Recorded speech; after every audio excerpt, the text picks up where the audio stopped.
You're alive. Oh, cool. Well, your face is live, so you know, whatever. All right. Well, hi. Sorry about all that. Holy crap. The best laid plans, apparently. I had this whole thing set up, and we were good to go, and everything was grand, and I was ready on time and prepared. I even had the GM notes ready from Welcome to the Party already up, and then like I had the whole thing. I did my homework. And then OBS decided that it wanted me to do something, so I tried doing what OBS suggested I do, which actually may have made the problem worse. And then it didn't want to work at all anyway. So we'll see what we can do to fix things in future. However, hi, my name is Zed. Welcome to Dark Knights in District 10. This is a D&D 5e game set in the plane of Ravnica, which is a Magic the Gathering plane that, because it's owned by the same people, WotC converted it over to D&D, and I am super happy about it because it's my favorite Magic plane, and it's also pretty sweet for D&D, so I think we're going to be in good shape. First off, I want to say thank you very much to our sponsors. We have several, a few more, in fact, than the last time I was running a regular game for us. I want to say thank you to Tabletop Loot, fine dice for all of your gaming needs. And you can find them over at tabletoploot.com. I would also like to give a quick shout out to Devin Rue, the mistress of maps, or mapstress, perhaps. And she is an amazing community supporter as well. And you can find her at rueinc.com, rueink.com. So Nerdware. It's what the nerds wear. And I got to do a thingy here. Boop, boop, boop, boop, boop, boop, boop. See? Aha, I did the thing right. And so Nerdware is the place that you can go where you can get awesome Welcome to the Party merch at a discount. If you use the code WELCOME to get 10% off of your next purchase, you could pick up a mug like this if you wanted. You just had that. I love it. It was handed to me off screen, but yes. By God? Yes, it was. Thank you very much, Portia. Gift from the God. Gift from God. And then let me see here. We are also now proudly sponsored by Roll20, and that's a very new addition, but a very sweet one. The virtual tabletop that runs straight out of your web browser and that we've been using for quite some time anyway, so it's really cool to be sponsored by the people whose product we've been using. Everything that you need to play with your friends is ready at the click of a mouse, from click to roll, character sheets, to built-in video and voice chat. You can even upload your own maps and tokens, which I do often. Get all that and more with a free basic account on roll20.net, ROLLT0, ROLL20.net. Sign up now at roll20.net/start/welcome to the party. I'll just go ahead and boop and boop and boop. Yes, I did. Also, we have a Patreon. Our Patreon not only goes to support the channel, but as it grows, will act as an incubator, providing funds for amazing artists, writers, and more in the RPG community. So if you want some awesome bennies while supporting some amazing makers, join us on Patreon.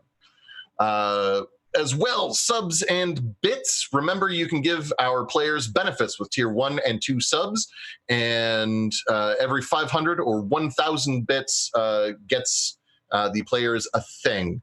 I believe we've been doing it as a crit and an inspiration. Crit at 500, inspiration at 1,000. Also, we've got some amazing emotes, and why wouldn't you want those? As always, join us on our amazing Discord, which you can find over at the link that I just posted in chat. And then finally, I would like to welcome our players to this here new game. We have some pretty sweet peeps, a few old faces, and a few new ones making up a sweet gumbo of players. I don't know that I like that metaphor. I don't think I'll use that metaphor again. Yeah, it was a little, What's gumbo? It's a, you know what? It's a thing. All right. It's a food It's a food from here that should be in the American section at your store, but instead, no, they have marshmallows And Twinkies. and tikis. Tiki torches. That's American, apparently. Okay. I said Twinkies. Oh, Twinkies. Well, that's better. Anyway, so I mean, also tiki torches. playing our resident fish out of water, or really fish in water peering at the land out of water. I'm just going to go ahead and start with Enfield, played by Shakespeare. Tell them who you are and a little bit about Enfield and or yourself. That's me. I'm Shakespeare, also known as Shake. You can find me on the Twitters and Instagram. Shakespeare, it's always the same handle everywhere, and it's only got 2 E's because someone had the right number of E's, and it wasn't me. I'm playing Enfield, which is just such a great reference. I don't know. And I am a Warforged fighter. It's going to be fun. I get to smash.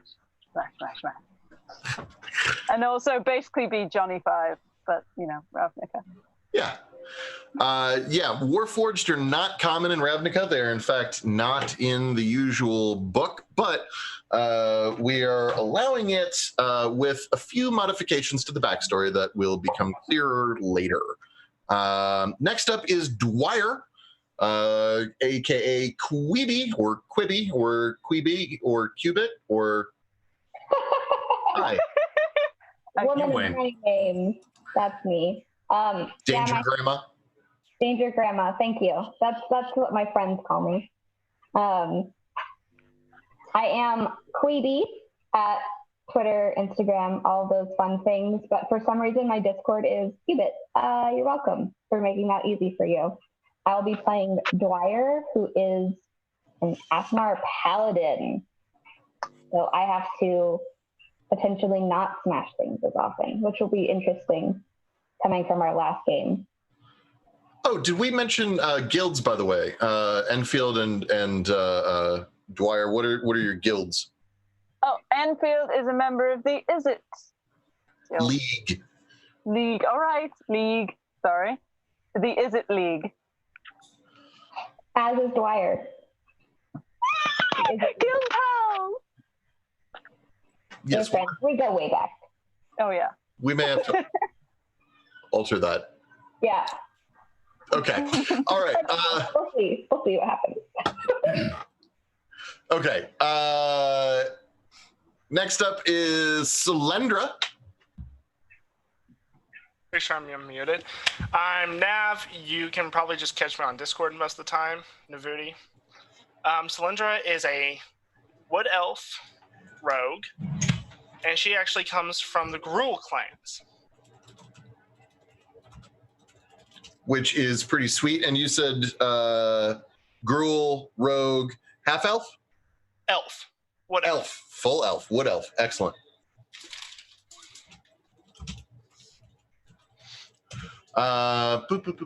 Okay. Fix that. Sent that. And yes, elf. And next up then would be Granny Mivix. I am Rain Hayes, and I'll be playing Granny Mivix, who is a Golgari Swarm Spore Druid Goblin. And Spore Druid is one of the special little elements findable within the Ravnica book. Yes. Next up is, well, and real fast, because I feel like Solyndra and Granny Mivix, that we may have shorted you a little bit. Where can people find you, etc., on the onlines? Mainly just Discord for me is the main place I'm at. Granny. You can find me on Twitter at Rainghost, surrounded by X's. You can also find me here playing various other games, because I took on way too many games this season. You always do. And you can also find me on Dungeon Masters Guild, where I have products. Which we will want to, plug later on. And then finally, Angrak, or because I have to, Moogs. Hello, everyone. I'm Moogs. You can find me on Twitter, Twitch, Instagram, or in Discord, all with Moogs, 3 O's and an underscore, because reasons. And I'm playing Angrak, the Minotaur of the Order Cleric, and I'm playing a Cleric of the Order domain, and I'm a member of the Orzhov Syndicate, or the Church of Orzhov, depending on who you ask. Yes, the Order domain is also an addition from this here book. So, Cubit, we are going to have to alter Dwyer a little bit. Dwyer should be Boros, I think, is what we decided, because Angel and Soldier Paladin type, and it fits with the colors. Okay, perfect. No, that's totally fine. Is that okay? Yes, totally fine. I put it in the disc or the Twitch chat too that Dwyer has had some changes since session 0, and so a lot of this is in flux. Totally okay. That's what early days are for. Real fast, I do also need to introduce my wife, Portia, otherwise known as God, who's wearing her Spyro onesie. Oh my goodness! I told you I was going to be a dragon. Oh, the best dragon. Just checking to see if we're losing viewers. Hey! We are gaining. Actually, they did go up. Get my Spyro tattoo out. See, I have power. Yes, you do. But now I must banish God. Oh my god, it's so funny. It's so weird. I have a Spyro tattoo. That's so weird. That's so Okay. Ravnica totally has dragons. Niv Mizzet is the Pyrrhun of the Izzet League, and likes to name everything after himself, because when you're like a 20,000-year-old dragon, you get to do stuff like that. Okay, so here's the deal. Here's the game as it stands. So a bit of sort of backstory. The 5 of you are a part of the first graduating class from the academy. Sorry, hang on. I actually have the name, and then in all of the restarting of my computer, I lost the note thing that I had all set up. But you are from a special initiative of the Guild Pact. You know what? Maybe I should back up a little bit further, actually, it occurs to me. Ravnica is a plane that is dominated by guilds. There are 10 total guilds. In the game Magic the Gathering, each guild is sort of separated or identified by the 2 colors, the color pairing that it uses. There are 5 colors in Magic: white, blue, black, red, green, in perfect Wooburg order. And each of the guilds uses 2 of those colors as their representation. The colors of Magic are not necessarily something that comes up all the time. Like, people don't typically say, "Hi, I'm a green and black mage." It would be more like, "I am a druid of the something circle in the Golgari guild," or whatever, right? But the color identifications make a difference in Magic, and also a bit in D&D, because it gives you an idea of the flavor of each guild. For example, the color white is typically associated with law and order and holiness, whereas the color black is typically connoted by death or necromancy or poison, acid, things like that. Red is fire. It's just fire. That's really all I need to know, is red is fire. And mountains, technically, but fire, because fire plus mountain equals volcano, which is a very red thing. Then green is forests and life, and blue is control, control of magic, mind control, mental abilities, etc. And so these sort of combine. So Orzhov, which is Angrog's guild, is white and black. So it is law and order and death, which explains a lot for a church, particularly one that at various periods in its history was run by a ghost council. The Is It League is all about the control of magic and blowing things up. So red and blue for Enfield. For Dwyer, whose name is wrong in Zoom chat, for for Dwyer, being white and red makes a lot of sense because as a paladin and as a member of the Boros clan, Boros Guild, Boros Legion, there we go. I knew I was going to come across the right word eventually. Then it is law and order, but also fire. So that combines to make primarily soldiers and also a lot of beat cops. We have with Granny Mivix being Golgari, so that is green and black. So you have life and death and the merging of the two. So there's a lot of like raising things from the dead and then making those dead things stronger, and then the dead things consuming living things to make them dead and eat them and make them stronger in undeath, etc. Or like I'm going to zombify a plant and then give it legs and make it go.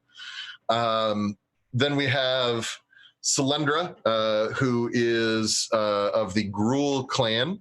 So the Gruul are tribes people. They are green and red, so they're all about life and they're all about fire. They are also anarchists. They are not very fond of the constant encroachment into their green spaces. And the plane of Ravnica is interesting because it makes up the entire, like, it is a plane and a city. The city has no limits.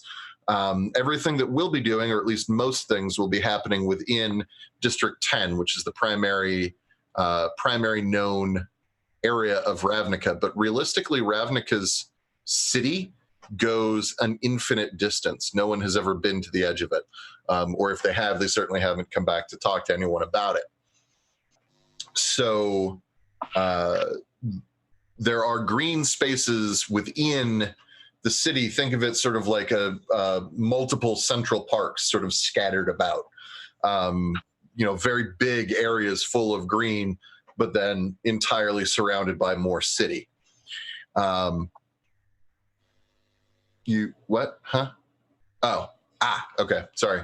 I shouldn't look at the stream chat. It will make me confused, mostly because of Qubit. Because you wanted the Zedsplanation, is that what's going on here? Anyway, so the Gruul clan often run raids into the city, blowing things up, knocking things over, trying to reclaim people's constructions into nature, and sort of start it anew. I do blame Qubit. So those are the clans that you guys represent. We will interact with the other 5 clans as we go. And so all 10 clans got together after they had some major issues not too long ago, and they created what's called the Guild Pact, which is all 10 guilds are going to stop being dicks to each other all the time. They'll save that for only most of the time. And then every once in a while, they're willing to join together for the purposes of defending their plane against external threats. So sort of like a Ravnican UN, okay? You guys are one of the first of the graduating class of the Guild Pact Joint Defense Force. So you have been trained for the last year to follow orders, follow the law of Ravnica, but primarily to help defend Ravnica from potential external threats, and also inter-guild squabbles. So you're meant to be, in some cases, a sort of a neutral party to go in and handle things when there is say the Azorius and the Gruul come into conflict, and someone knocks over someone else's building, and then someone else claims that there were murders, et cetera, et cetera. It would be your job to go in and try to figure out what the problem is, get to the bottom of things, and detain those that need to be detained. Much like a modern real-world police officer, your job is to arrest, not kill, unless necessary, to protect and serve, generally speaking. Although protect and serve what exactly is sort of up for your own personal philosophy and those of the people above you. You have protect and sever. Ow. So you have lots of potential options for role play and all of that, of course. Does anyone have any questions about the basic premise, just starting out? Okay. So how much did we need to pass this class? Because I was probably right there at the bottom. There will be a quiz later. I'll put it on Google Forms. It can actually grade it for me. You just need 80%. That's considered mastery. So 80% to pass. So, guys, I'm not going to see you next session. Well, no, it's fine. You'll just have a Saturday session with me. So You know, I think you can make that. I have office hours. I'm available for tutoring, and it'll be okay. Okay, so to the game. The primary thing for all five of you is that you have been asked, when on shift, you are to wear no insignia of any clan or guild or whatever. You wear a standard black and blue uniform. You have your standard issue equipment plus any additional personal equipment necessary for you to fulfill your function. You have all been given standard issue. We're not calling them flashlights, but I've forgotten what we actually called them. But they're ever-burning torches made with a Mizium core that you can turn on with a push of a button, and hand crossbows. Each one of you has received one of each of these items, as well as a badge. The badge is, I think I said it was a nickel-plated Mizium core. Did I say gold? Yes. Okay, so it's a gold-plated Mizium core badge that looks very much like what we are using on our splash screen. So when we pop over, you can see it more clearly. Because I don't have a good image of it to put up in Roll20 right now. But it's a shield. It's a shield. Let me see actually if I can locate something. I could put it in there for you. Regardless, while I'm trying to locate that, the badge is a shield. Oh, Jesus, it's got to open Paint 3D. Zed, we're supposed to let you know you're good until 9:20. Oh, okay, cool. So we can make up some time. That's nice. So it is a shield that is like a helmet, like a bassinet style helmet with a full face guard, wings coming up out of the back. And then there's writing underneath that is not on the image that will show on the splash screen, but there's writing underneath that says to protect and serve the Guild Pact. Now, that is somewhat complicated by the fact that there is actually a person who technically is the embodiment of the Guild Pact. The Guild Pact, by the way, is also a magically binding contract that all of the guilds are a part of. And the person who is the living embodiment of the Guild Pact is not present, nor has he been present for at least a year now. His name is Jace Bellerin, and he is a planeswalker. Planeswalkers are super, super cool. You've heard of planeswalkers, although none of you have ever met one in person. They're basically superheroes mages of the highest order who are capable of. No, that would be Teferi. Throck. Teferi is the worst planeswalker of all time. Jace used to be bad, but then Teferi came and just showed us all. Although Teferi is drawn to look like Idris Elba, so I don't know. Maybe he's okay. Is Teferi the guy who reviews bad restaurants in the terrible shirts? No, that's Guy Fieri. That's Guy Fieri, and he is the mayor of Flavortown, which is a It sounds small similar. I don't know. of District 9, which you will not be going to, but exists and could potentially be set. Can we? So long as there's You like a exist. small Field trip. district where people make genteel baking, thing. I have a new life ambition. The Living Guild Pact, and none of you really know very much about the mechanics of all of this. This is stuff that is not like street level knowledge, nor is it really anything that affects most of your lives on a daily basis.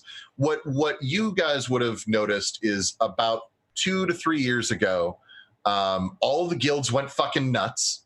They started murdering each other left and right. There were dead people in the streets every day wearing their colors, although all of the colors were also red because of all the blood, except for the fish guys whose blood was maybe other colors.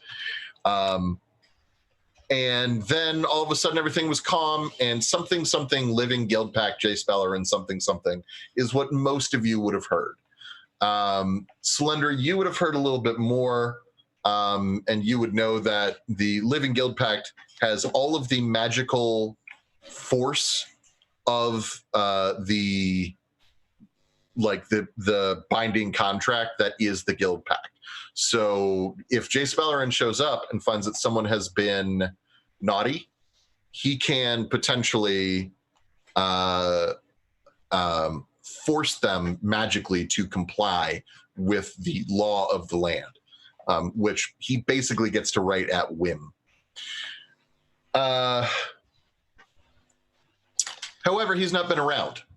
And so the other guilds have decided that when he isn't around, or even if he is around, that they still need someone who can manage street level concerns. And so, flash forward, now we have you guys.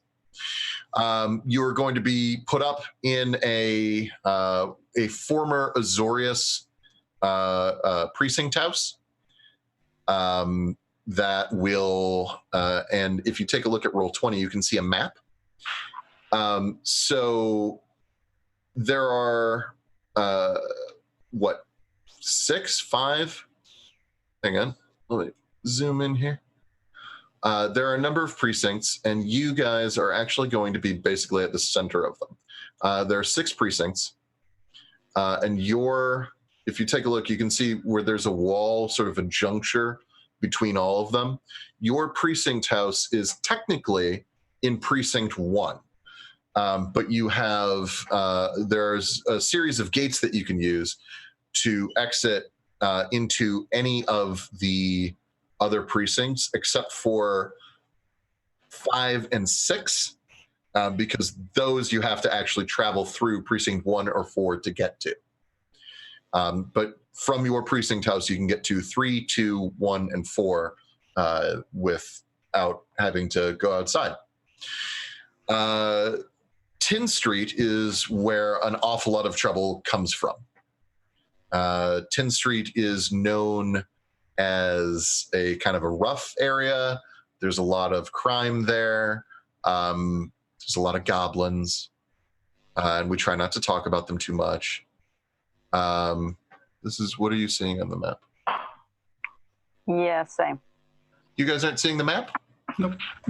We're seeing a very pretty picture. Hang on. I gotta. Quite lovely. Oh, that's not it. Hang on.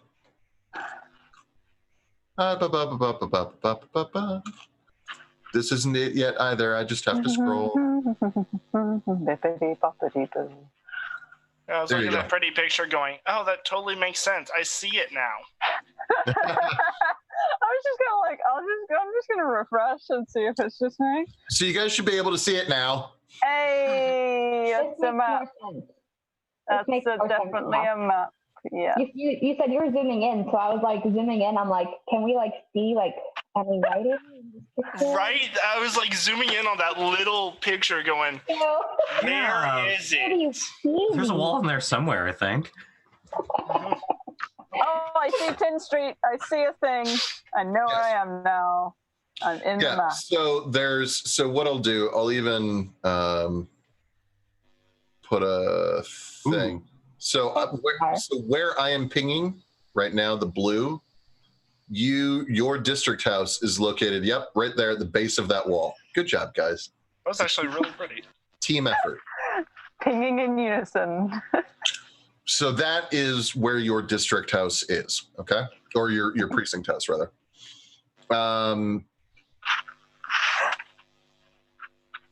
And so we'll just very briefly, you went through graduation. Your graduation ceremony was brief. You all stood on a riser looking out at a crowd of 15 people, 10 of which were forced to be there and 5 of which were confused as to exactly what was happening. There was also a small goblin at the back waiting for free cake.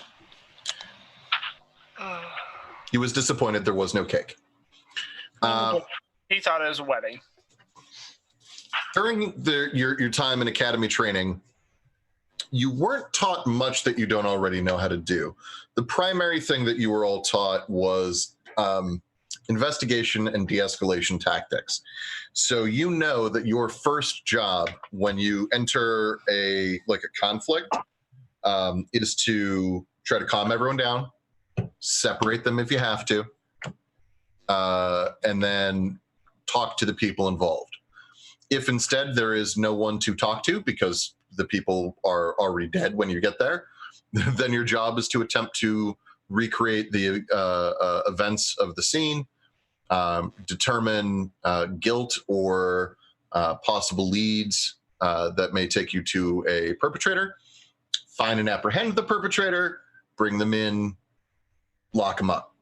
And then the system will handle things from there.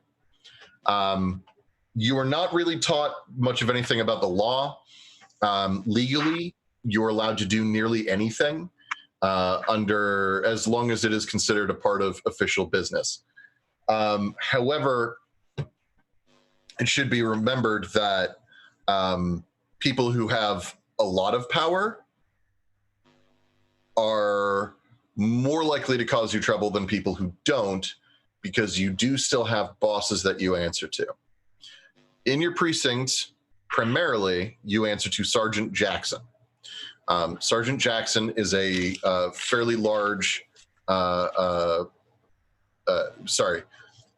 small ogre, fairly large compared to any of you. Jackson is about 12 feet tall. He wears a trench coat and fedora. He has an eye patch over his left eye.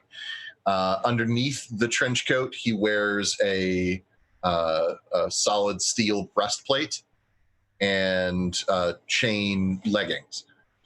And then some really otherwise fairly comfortable looking leather boots that would be nearly a sleeping bag for most of you, or at least everyone but the Minotaur. Sergeant Jackson is he is gruff but fair so far as you've known. You've only known him for a little bit though. He was back at the academy with you, but in an advisory role. You suspect that he was partially in charge of scoring your tests, but you don't really know exactly what role he played. However, what you do know is that he is the one who gives you your cases and tells you when it's time to move on to something else if you're just like not making any progress. You've been officially certified members of the Defense Force now for 2 days. You got 1 day off, and today is the day that you all report in for your first official day on duty. So, since I've been talking quite a lot, I'd like to cycle it around with you guys and ask you to describe a little bit about your usual morning routine and how you get to the precinct house, how you travel there, what you do in the morning upon waking up, and also thank you, Fungi Wizard, Fun Guy Wizard. I'll bet you're a fun guy for joining the party. Moves is a good bean. So a little bit of information about sort of how you get there and also when you get there. Do you get there early, on time, late? So let's go ahead and we'll go in reverse order from how we introduced ourselves. So Angrak, Moogs, tell us about your morning routine. Angrak definitely wakes up early, takes an hour to get ready because he's a Minotaur, but if you know what a Highland cow looks like, so it has all the hair. Yes. It takes him a long time to get that looking just right. He gets to the office early, usually takes a carriage, something. He's not going to walk. Who walks? He gets there on time, if not early, waiting for everyone else to get there. Does Angrak wear boots? Does he have hooves? Hooves, yeah. He has hooves? Okay. They're decorated, mind, but Highland coo, I love it. It's a Highland coo. I love the coos. How about Granny Mivix?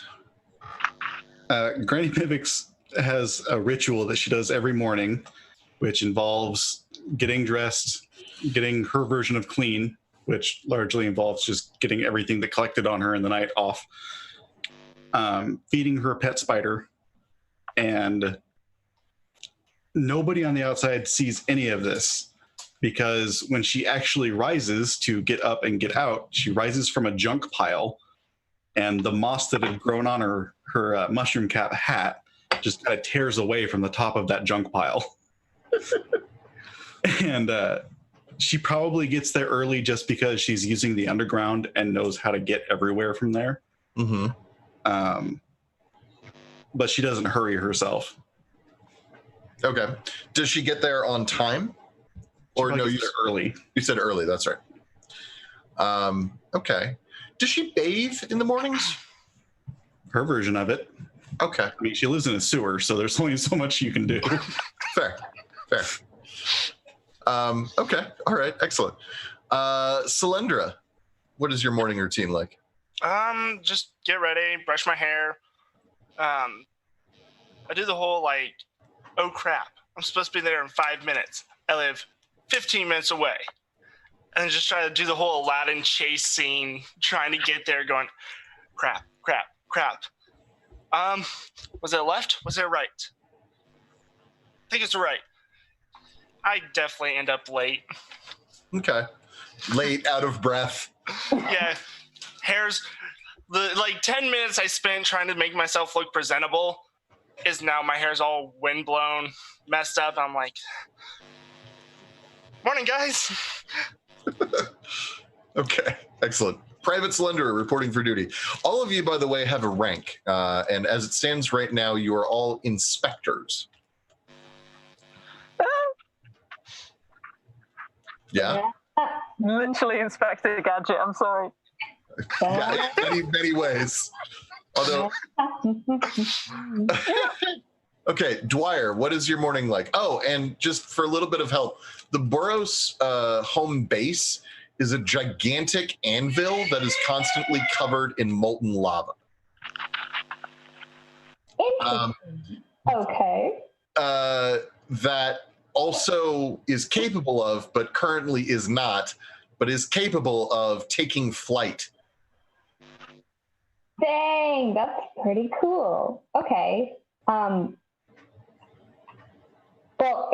Inspector Dwyer is very cleanly, prim and proper, and would be exactly on time. would have his routine like planned out to the minute. It's the same exact thing every day.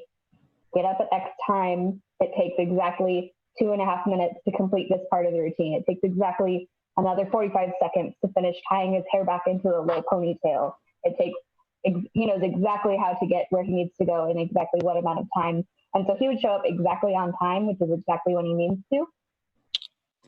And I don't know what to do about the molten lava. I suppose. That's fine. It's fine. You don't need to interact with the lava very much. It's just there. I'd like to not interact with the lava at this point. Okay.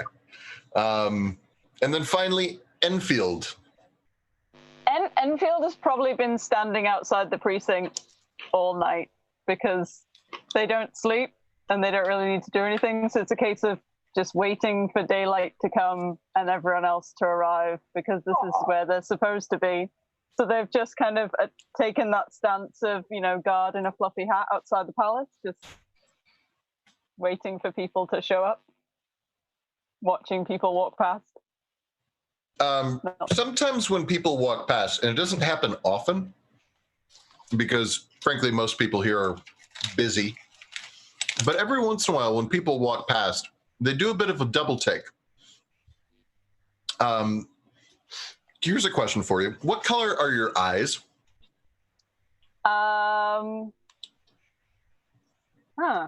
Probably blue, because whatever magics the Izzet League created and harnessed to make me run, that's probably the only visible sign of it. So they're probably kind of a lightning-y, electric-y blue. Okay. You do also have... oh my God, I'm the Iron Giant. Oh my God.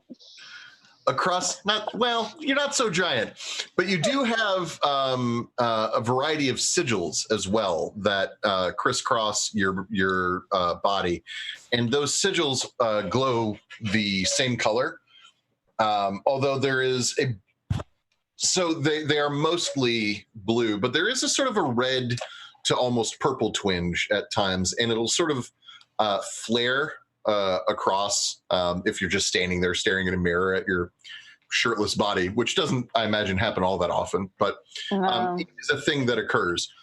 You, in fact, put off enough light, like just enough light, that you can illuminate an area of about 5 feet around you, if you are shirtless. Good to know. Yeah. So every once in a while you're standing there overnight, people will come by, especially little kids. They'll get right up next to you and kind of stare, and then they'll back off. And sometimes they'll poke you with a stick, and then they'll run away giggling. Just let it happen, just like... Yeah. Okay. Little goblin and half-elf children coming up to you and just... and then they run away.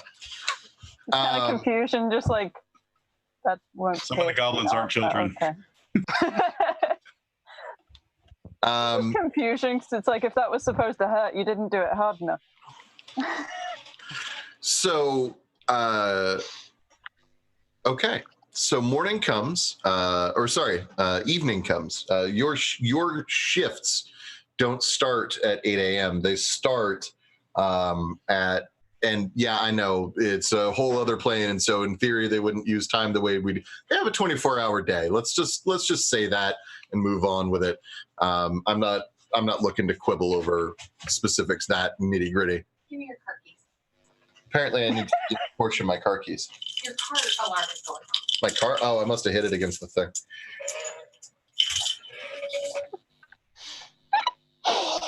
So, thank you very much.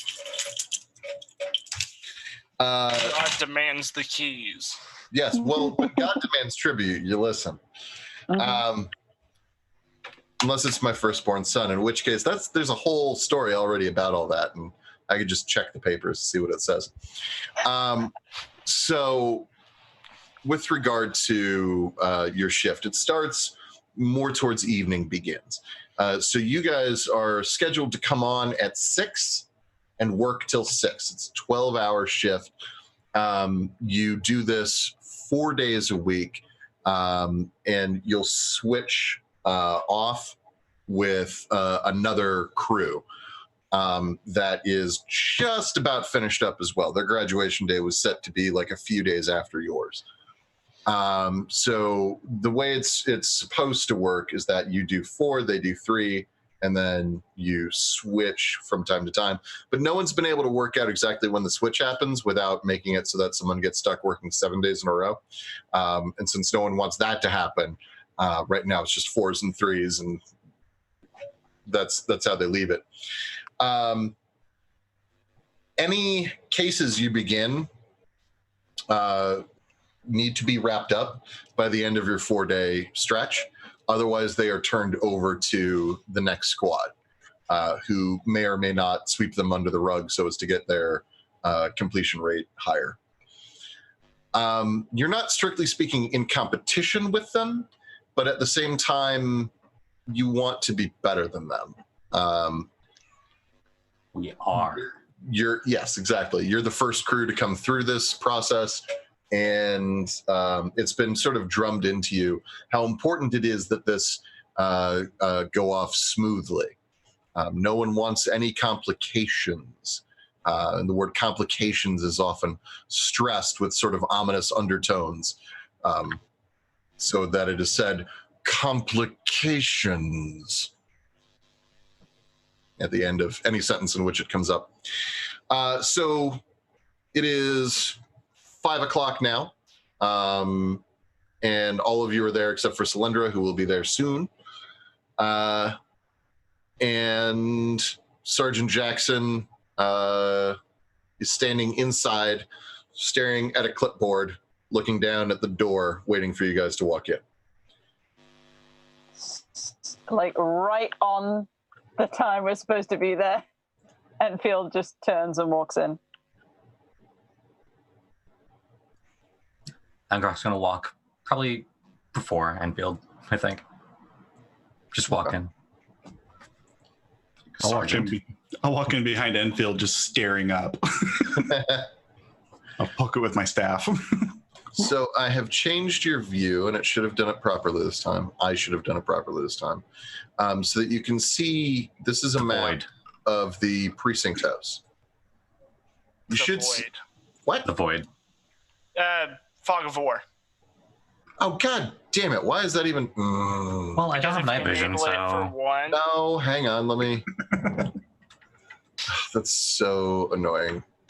At least I knew what it was. Good job. I did a thing.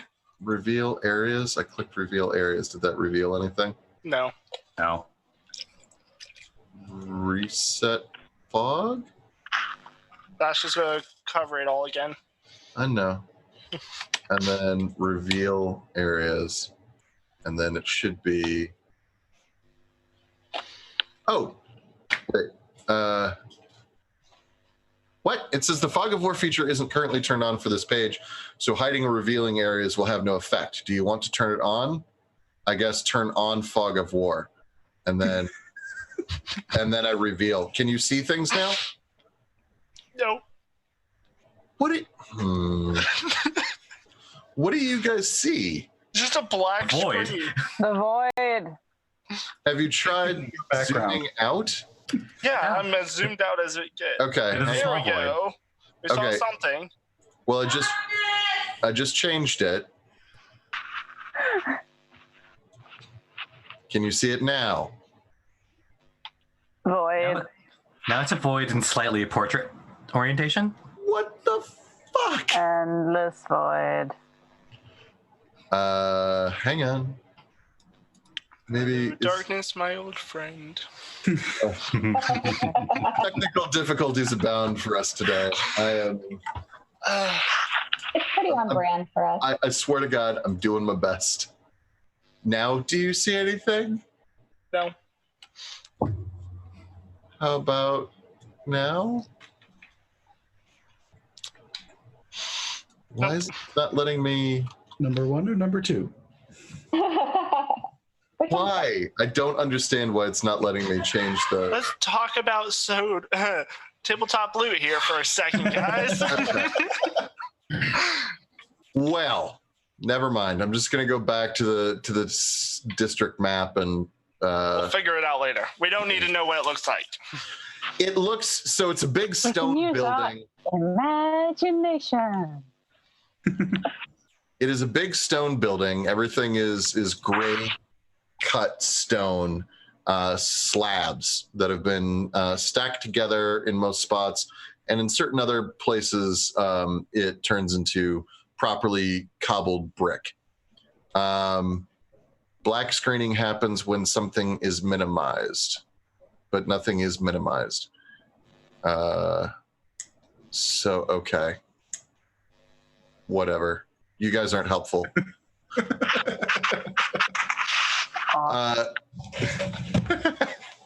All right. So it's a big stone building. It's certainly big enough to accommodate Sergeant Jackson and quite a bit besides. The ceilings are probably about 20 feet high. There is a section in here full of desks. Each desk is outfitted with nothing. They have nothing on them.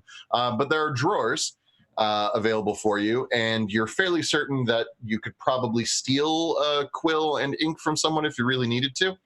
But otherwise, the desks are empty at the moment, except for they have little name tags. And so each of you has one desk that has a name tag for you. They say Inspector Mivix, Inspector Cylindra, Inspector Dwyer, Inspector Enfield, and Inspector Angrak. There's also a cork board set up. They do have cork in Ravnica. Cork exists, and so they have a cork board with push pins that currently is blank, but exists. Yes. Finally, there are detention halls. There are several cells in the detention area where you can lock up offenders. There are even 2 cells, so there are a total of 10. 2 of which are extra big, so you could lock up someone who is larger even than Sergeant Jackson, and successfully detain them for some amount of time at least. 2 minutes. What? Detain them for 2 minutes. 2 minutes. Oh, yeah. Well, yeah. I mean, although this place was built by the Azorius, and they are known for putting things together that can keep someone detained. So they are the other primary police force in Ravnica. The Boros and the Azorius typically join together to handle most problems. Your guys' job will be more to handle some of the bigger cases that they can't really do anything about. Are you 4 eels in an overcoat?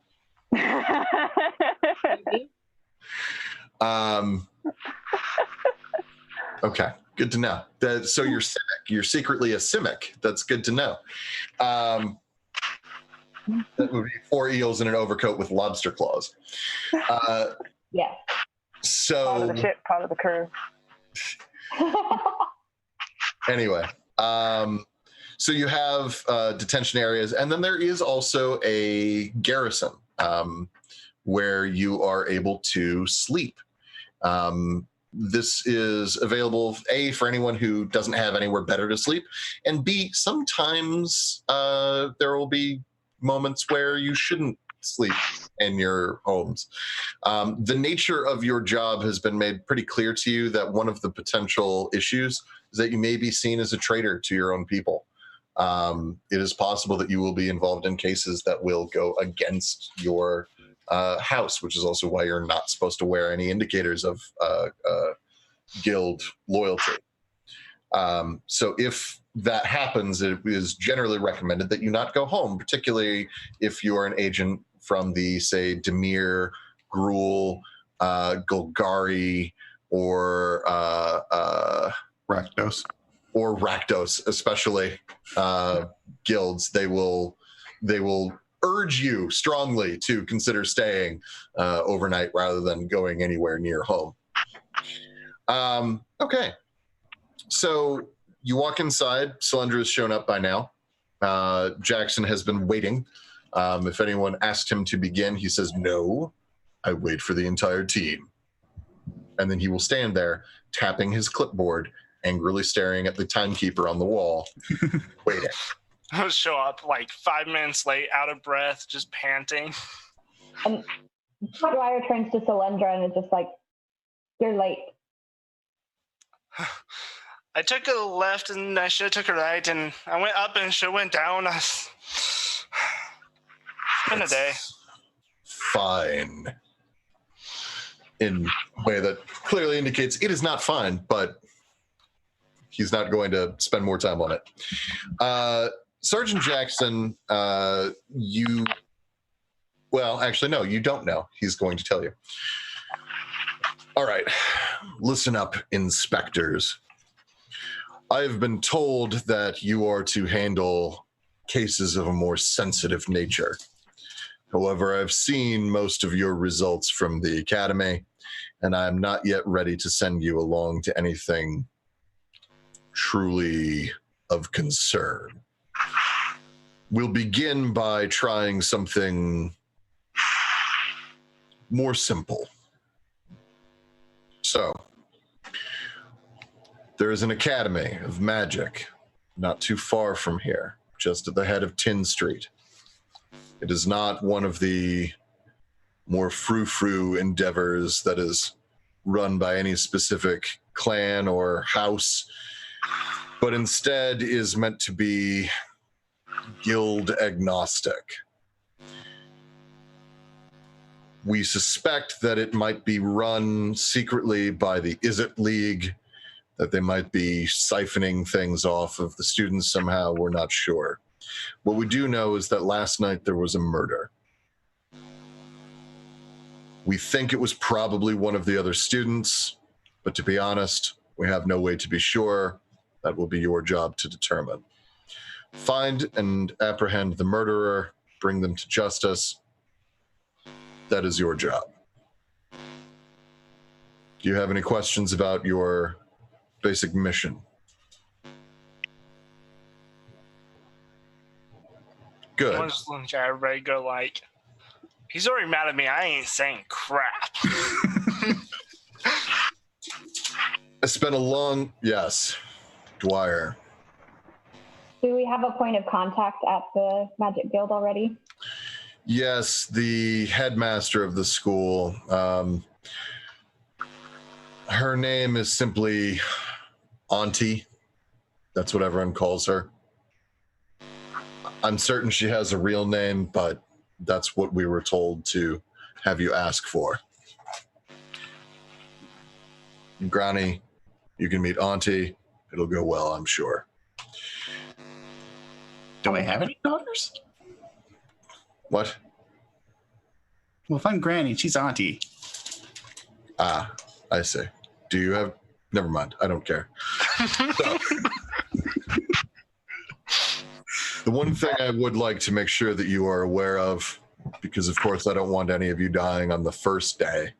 I spent a long time with the Boros walking the beat along Tin Street. It's not a friendly place. Keep your head on a swivel. Be aware of your surroundings.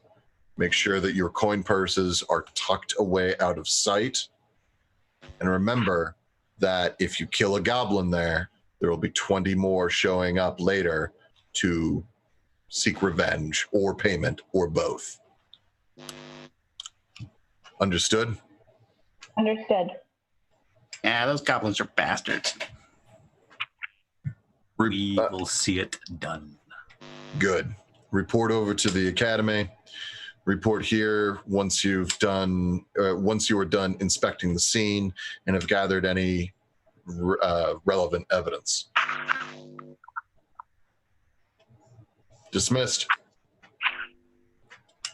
And the moment he says dismissed, it's like he's done with you and you don't exist anymore. He just turns around, puts his clipboard. He's actually got like a hook on his belt where he hooks the clipboard to, and then walks over to an appropriately sized desk for him and sits down. He then picks up a large folding sheet of paper. It is a newspaper. Ravnica has presses, and just starts reading. He eventually puts a foot up on the desk. I'm gonna You said he was duck 12 outside. feet tall? Yes. It's like a loft bed, basically. The desk is a loft bed. IKEA.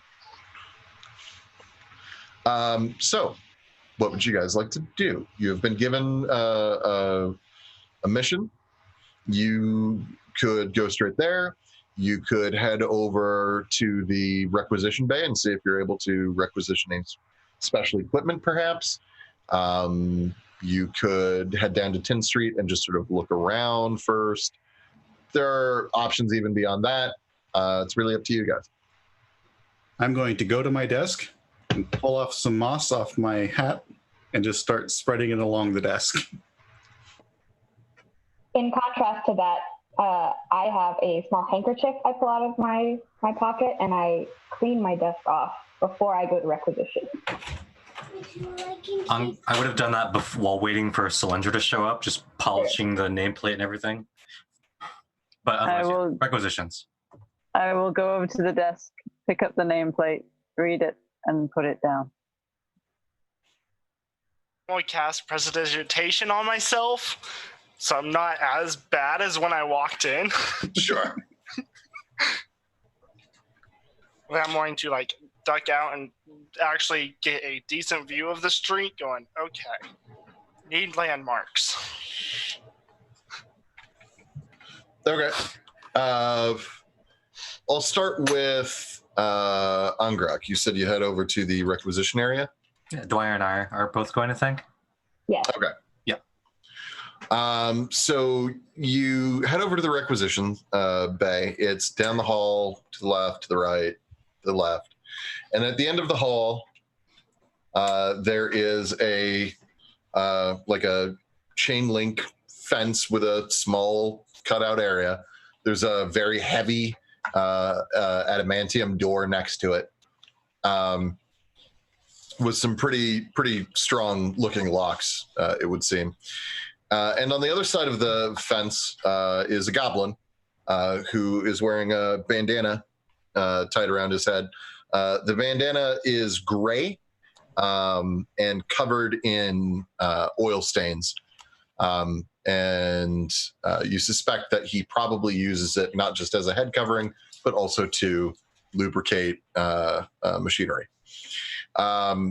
He is wearing the same uniform that you are, although it's much older and has lots of holes. Both elbows have holes, and he is barefoot, save for like some wraps around his feet and ankles. Rock sneers a little bit at his disheveled appearance. Hey, how's it going? We have a mission. Oh, okay. What do you want? I got all kinds of stuff going on right now, actually. We're being sent to investigate a murder. Any equipment you have that would help would be greatly appreciated. Murder, huh? Let me see. Hang on. He dips below the counter, and you hear a lot of shuffling and rummaging, and something clatters and falls and breaks. He says, don't worry, I'm fine. Environment sterile. And then he comes back up, and he shoves under the little opening a small metal box with a snap latch.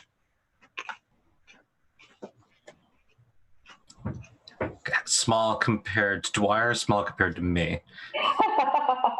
Everything is small compared to you. Like it's like the rough size of a first aid kit, say. Fire opens it. Okay, bigger than that box, about the size of what Shakes just pulled up. Okay. Thank you, Shakes. If I open it, what's inside? Inside is powder, like a white powder. There's a little brush to spread it. There's a magnifying glass. There are a couple of road flares. There are in fact some bandages. There are 2 vials of sort of a thick, almost phlegmy liquid. One is yellow and one is purple. And you guys will need to take notes on that because I'm not necessarily going to remember it. Proper use of this kit, this is an investigation kit, will grant you advantage on 5 total investigation checks before you've used up all the pieces and parts in the kit.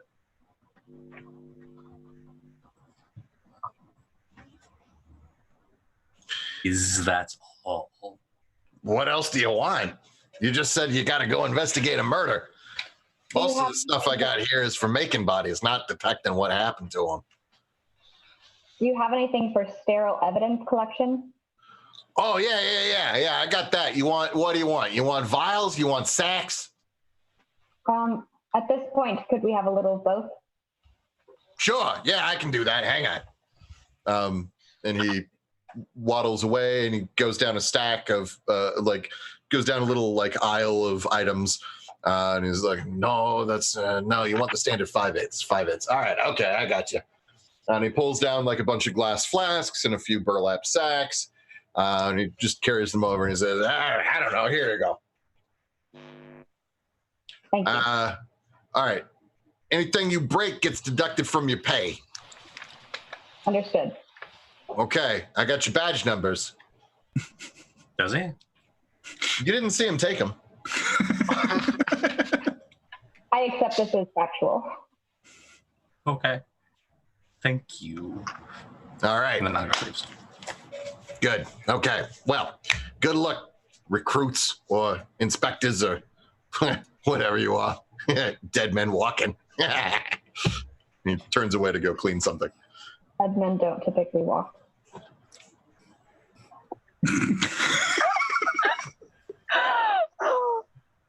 Okay. Solyndra, you are chilling outside, taking a look over the city, just trying to figure out exactly where you are. So you are about 3 blocks off of the lower end of Tin Street. Tin Street is, being the infamous hive of scum and villainy. Although, to be fair, it's also where, frankly, a lot of people live.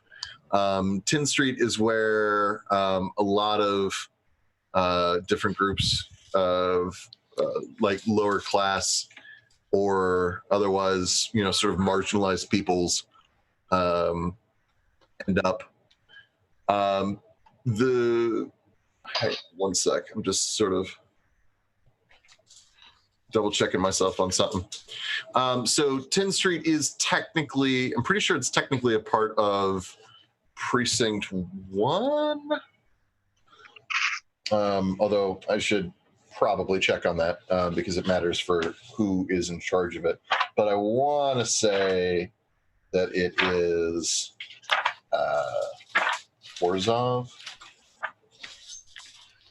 Regardless, you can see, you've got a pretty good idea of where you are versus where you need to go. Are you looking for anything specific? Nope, I am just looking so that way when I come to return, I know where I'm at.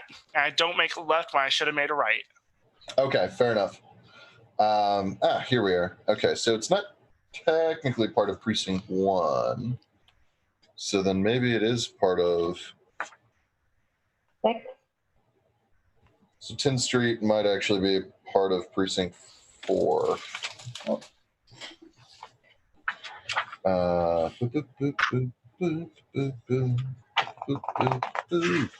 Precinct 4. Let's double check here. Or I'm totally wrong. What the hell? Good. Oh, Precinct 6, possibly. I was muted. I believe it's 6, according to the map. Okay. Because it's right between 1 and 6. Mhm. Because and I apologize again to the stream for, you know what, oh no, there it is, 10th Street. You know what, I'm actually thinking that 10th Street might be unaffiliated space, which would make a lot of sense. Yeah, okay, so 10th Street is technically unaffiliated. And if I find out information later that counters that, It's wrong. yeah, the book is wrong. I'm right. But no, I mean, for real though, if I find something later that counters that notion, then I will deal with it at the time. But I think it actually might be true that 10th Street is in a portion of unaffiliated space. Although I'm looking at this map, and you'd think that it would be clearer. But no, it looks like everything around it is claimed. Book says that it. Oh no, it goes Precinct through 4. the entire 10th district. It goes through the entire 10th district. I mean, that is true. Okay, so what's going to happen basically is as you go through 10th Street, you'll end up rolling through different guilds sections. Primarily, it's the. Oh, you're right. Oh my God. Sorry. My brain, I had forgotten that there's this whole northern half of it. So yeah, 10th Street goes the whole way. So from where you are, you're actually in the middle of 10th Street. I'm sorry.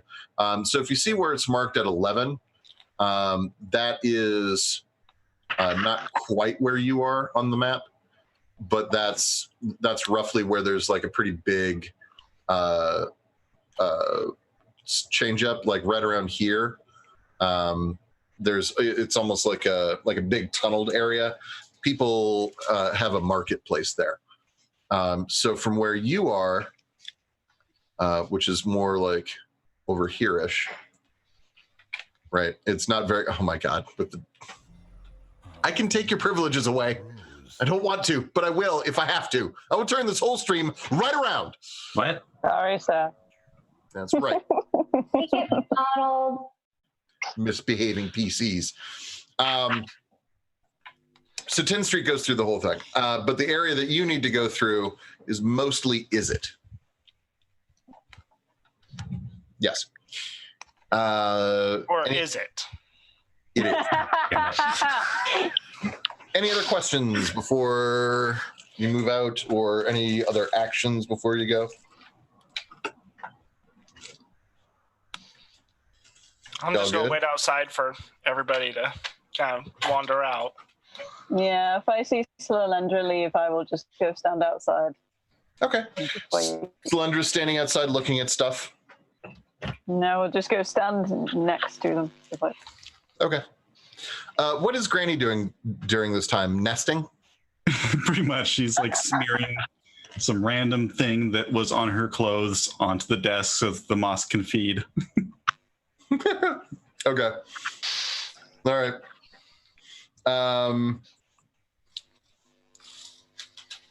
Then she'll probably go outside.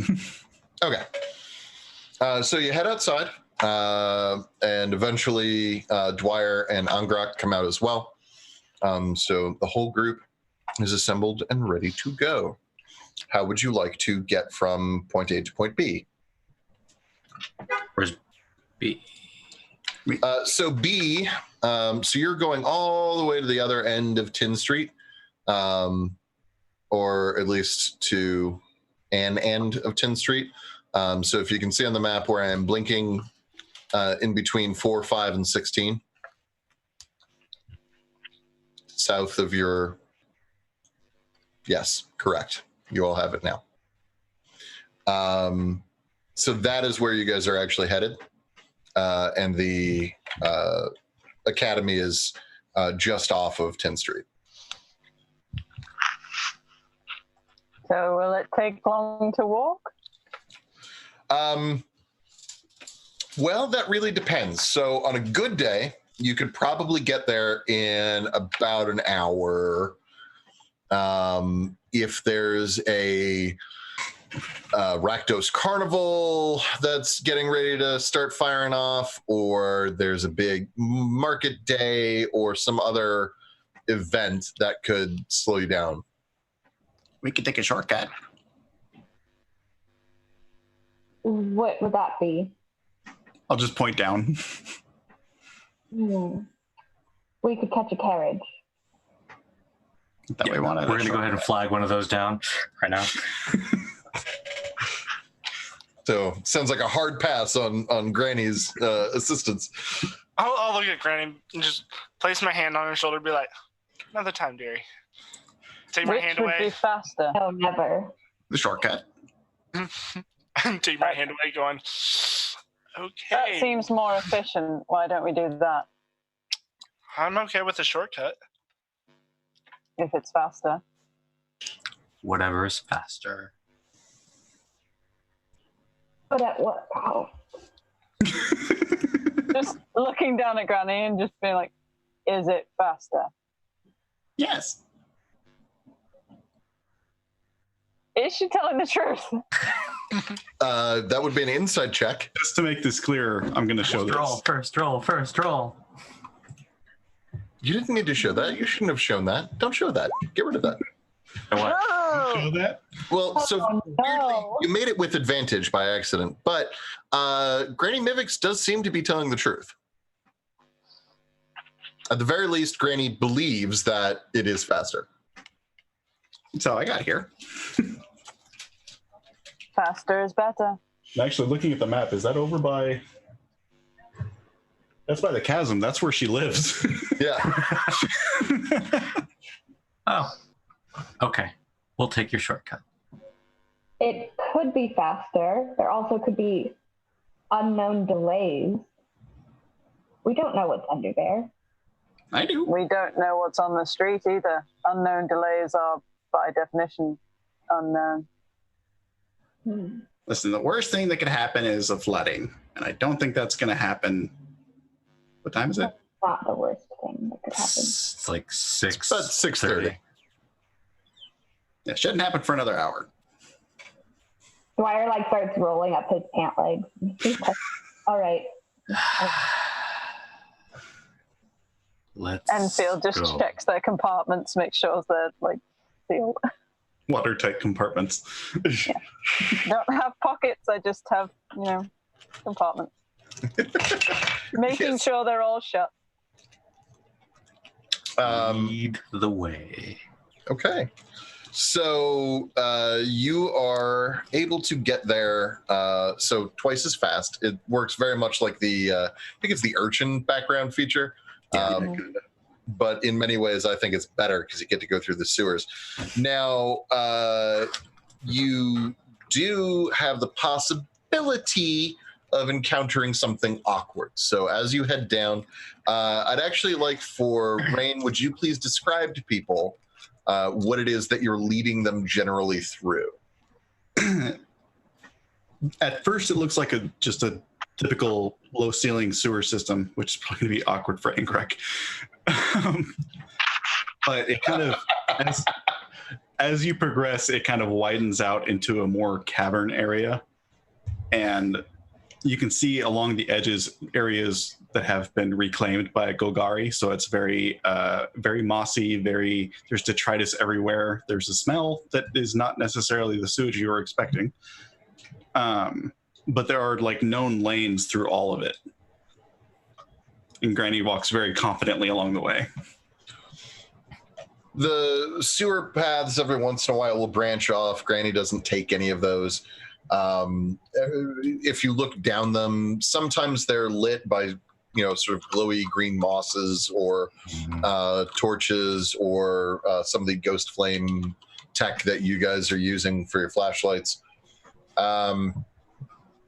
Sometimes there isn't anything that you can see. Some of the side passages open into large, sort of chasm-like hallways. But you keep going down what feels more like a warren, really, than anything else. As you're walking along, I'm going to make just a simple roll. And oh, hey, look, I have some dice next to me. So I'm going to ask for a simple high-low. No, actually, no, I'm not. here's what's going to happen: is we're going to play a game. We're going to play a sort of a version of odds and evens. So here's what I want you to do, Granny. Since you're the one piloting, I'll go with you this time. Although that will not always necessarily be the case. What I'd like for you to do is pick a number between 2 and 9. 7. 7. Okay. Then I will roll, add your number to my roll, and then that will determine.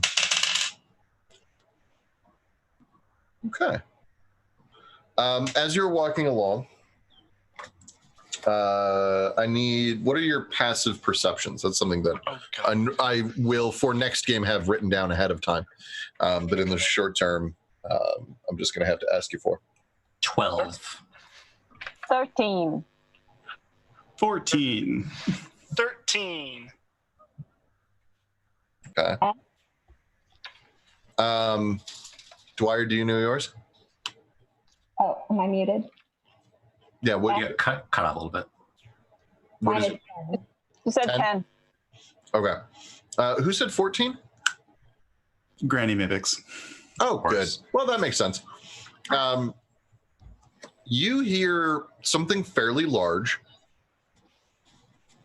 splashing and swimming around in a cavern space ahead of you. I'll kind of stop and think for a moment. What day is it? Blur's Day. I tell her. It's like, and I'll just start sneaking Another day. what's there. It's Platts Day. Why? You don't hear the sound? Now that Granny's pointed out, you can all, if you're quiet enough, hear there's something splashing and thrashing about in water ahead of you on the path. There is not an obvious way around at the moment. That doesn't mean that there isn't one, but it would involve some amount of backtracking. The room ahead of you is dark. Who here has has dark vision? Dwyer does. Okay. Those of you who have dark vision, you now that you know like what you're looking for roughly, you can see what looks like a largish alligator sort of rolling and thrashing around, tearing apart some meaty object in the dark space ahead of you. Again? Well, we can maybe sneak past it. And I'm looking up at Angrak. It does. Chainmail.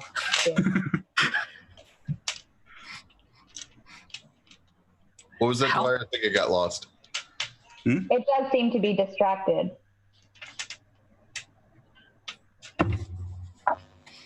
How tall are these passages? Most of them are about 4.5 to 6 feet. They Am sort I of crawling in here? Yeah, I'm crawling. yeah. You're yes, you're crawling, or at best deeply hunched.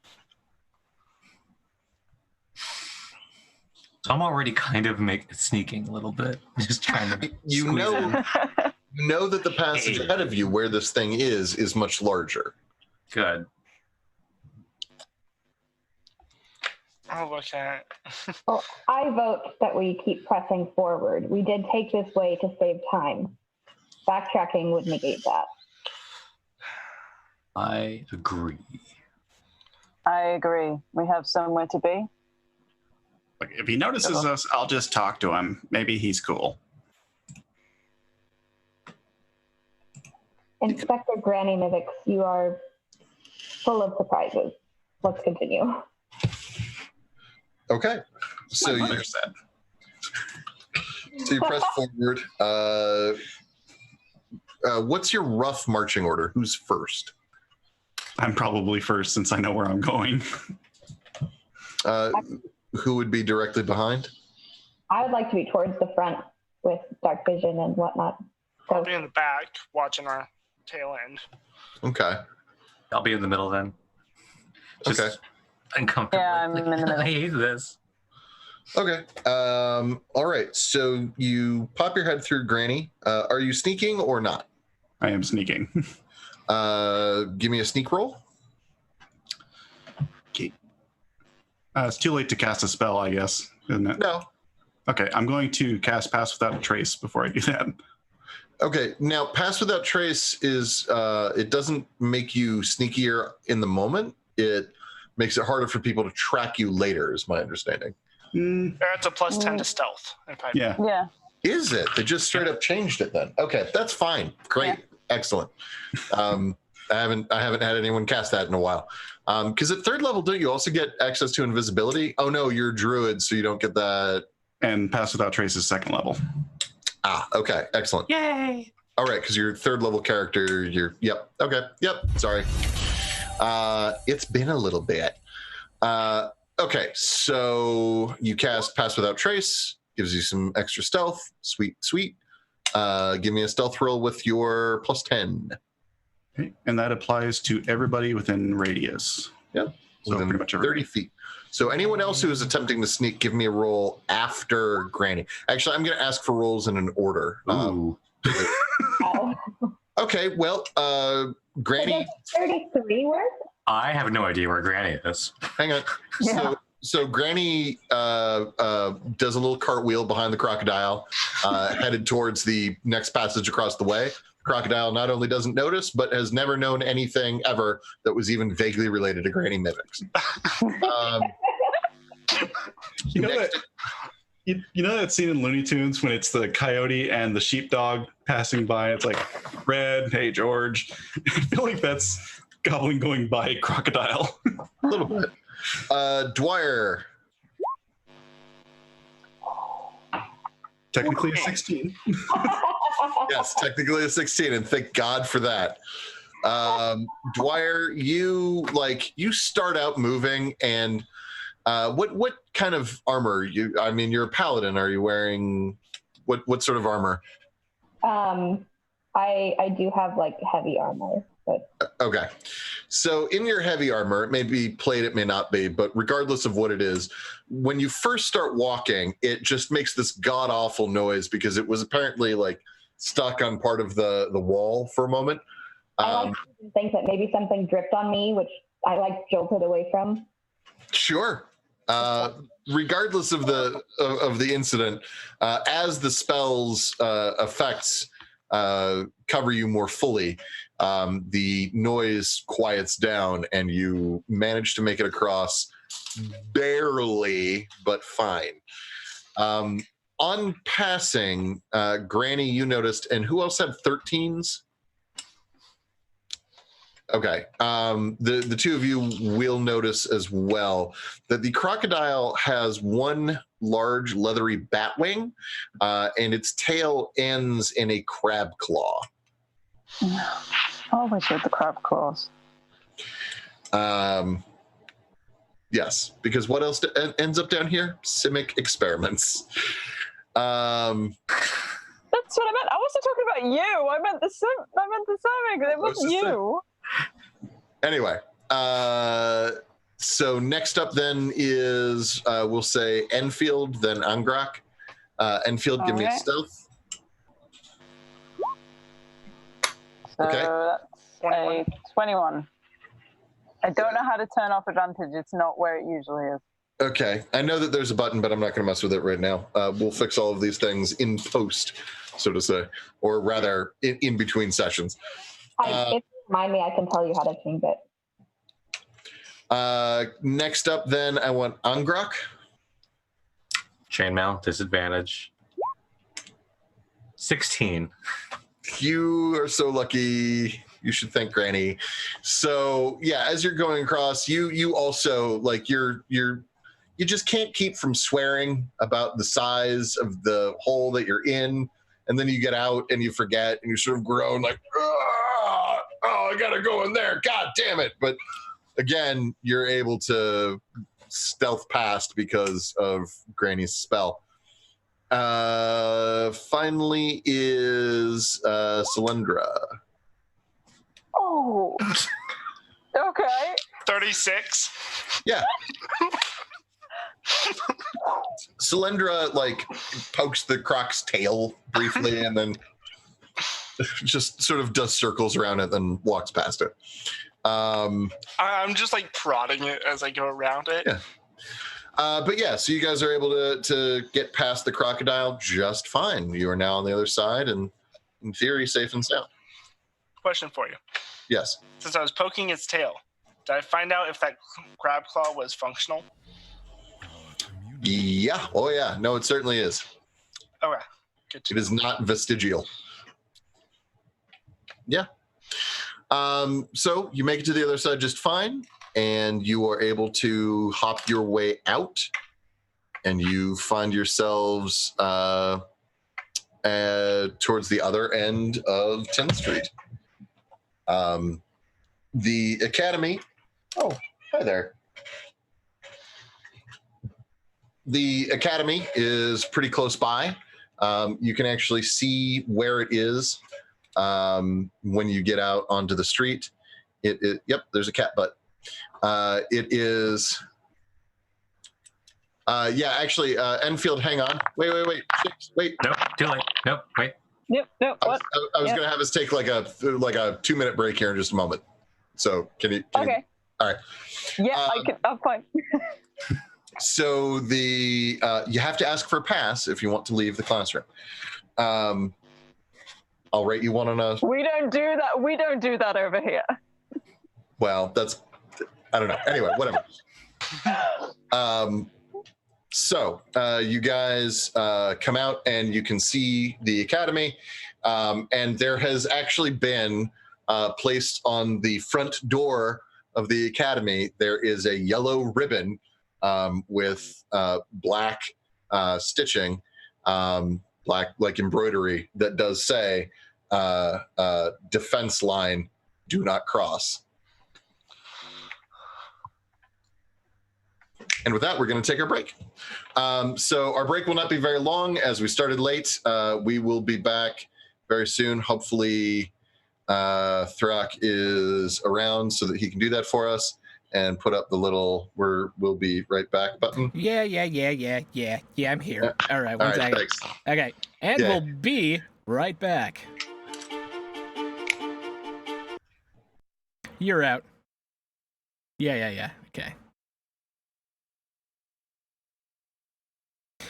All right, team, remember that Welcome to the Party is proudly sponsored by Roll20. I have a script for this somewhere while they're on break. Why don't you go check out roll20.net/welcome to the party, or whatever it is. It's down in the thingy there. The best virtual tabletop on the planet, in my humble opinion, as I have 5,000 hours in it. It is a great place for all of your role-playing needs, bespoke character sheets and all that sort of good stuff. The team will be back in just a second.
Hello and welcome back to Dark Knights in District 10. The gang has just rolled up to the crime scene, or at least they are outside the building that houses the crime scene. Why am I holding a BB gun? Because it's next to me as a prop for another game, and I forgot that it was there, and I was just holding it and messing with it. And it is just a BB gun. It's not anything else. I am American. I'm not that American. You guys are chilling outside of the academy. It is Auntie M's Academy for Wayward Wizards, which is something that you may want to write down, and I will type that into the chat. Auntie M's Academy for Wayward Wizards.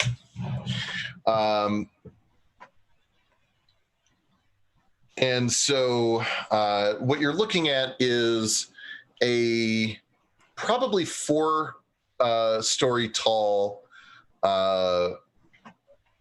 Gothic looking building. It has a sort of a chapel look. This may be a converted Orzhov building. You're really killing my vibe here with the crime description and your dancing cat. I brought in an NPC. There are no.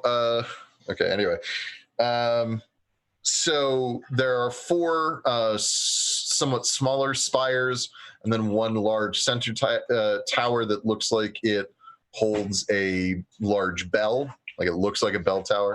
All right, give me that one. Give me the fluff. Kitty!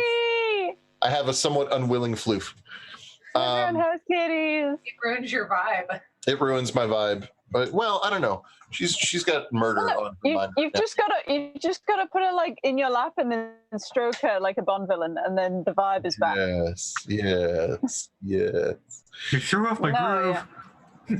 No, your girl's The groove. people expect you to die.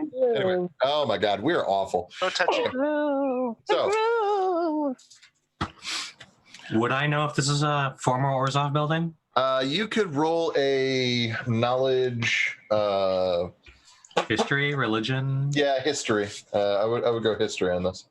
Is there anything I would know about this building, given that with my background as an engineer, I have urban infrastructure knowledge and just know about structures of buildings So you know that because this. we blow them up. So you would know that this building is fairly well made and sturdy enough to handle the kinds of accidents that young magicians often make. As for prior ownership, that's not really in your purview. So on the top of the 4 smaller spires, each one has a gargoyle. And the gargoyles are all looking sort of regal, striking poses, looking down at the street. I'm going to hiss at them. One of them hisses back. Oh, okay. I'll scream and run behind Enfield. I'm gonna tilt my head and be like, "That can't be good for water redirection." After you watch them for a little while, you notice they're all moving from time to time. One will flap a tail, one will bristle its nose, one will briefly stretch its wings. One of them yawns. I'm looking for a guy with a hunched back. You haven't found him yet, but that doesn't mean he's not here. Are any of the gargoyles cracking like tonally inappropriate jokes? Playing poker with pigeons?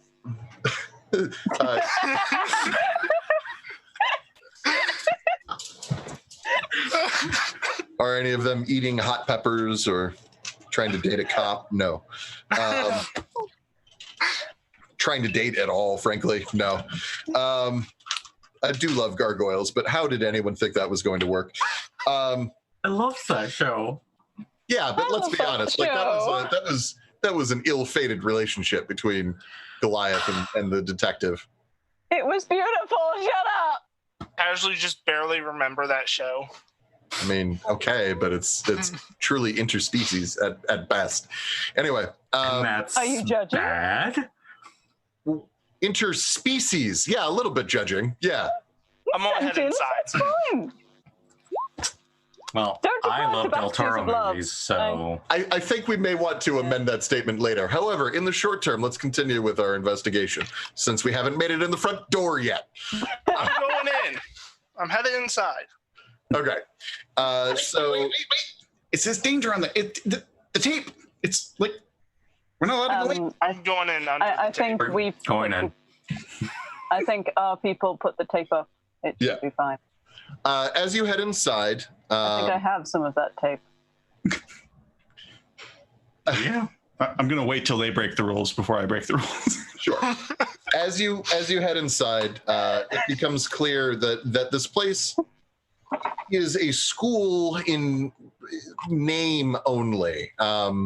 There are the remains. First off, the place is fucking filthy. There are. Yes, that is true. That is me most of the time. There are like the remains of a variety of different experiments all over, and they're mixed in liberally with what look like dirty plates and cups and other dishes, as well as probably some dirty laundry all over the place. This looks like some place that has been housing, squatters, not a supposedly children's school for magic use. So my room, got it. Student digs. As you enter the foyer,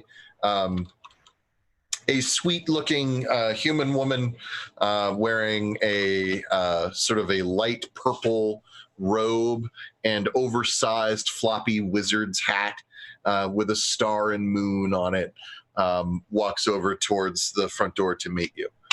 I'll extend my hand to her. Are you Auntie M? Why, yes, dearie, of course I am.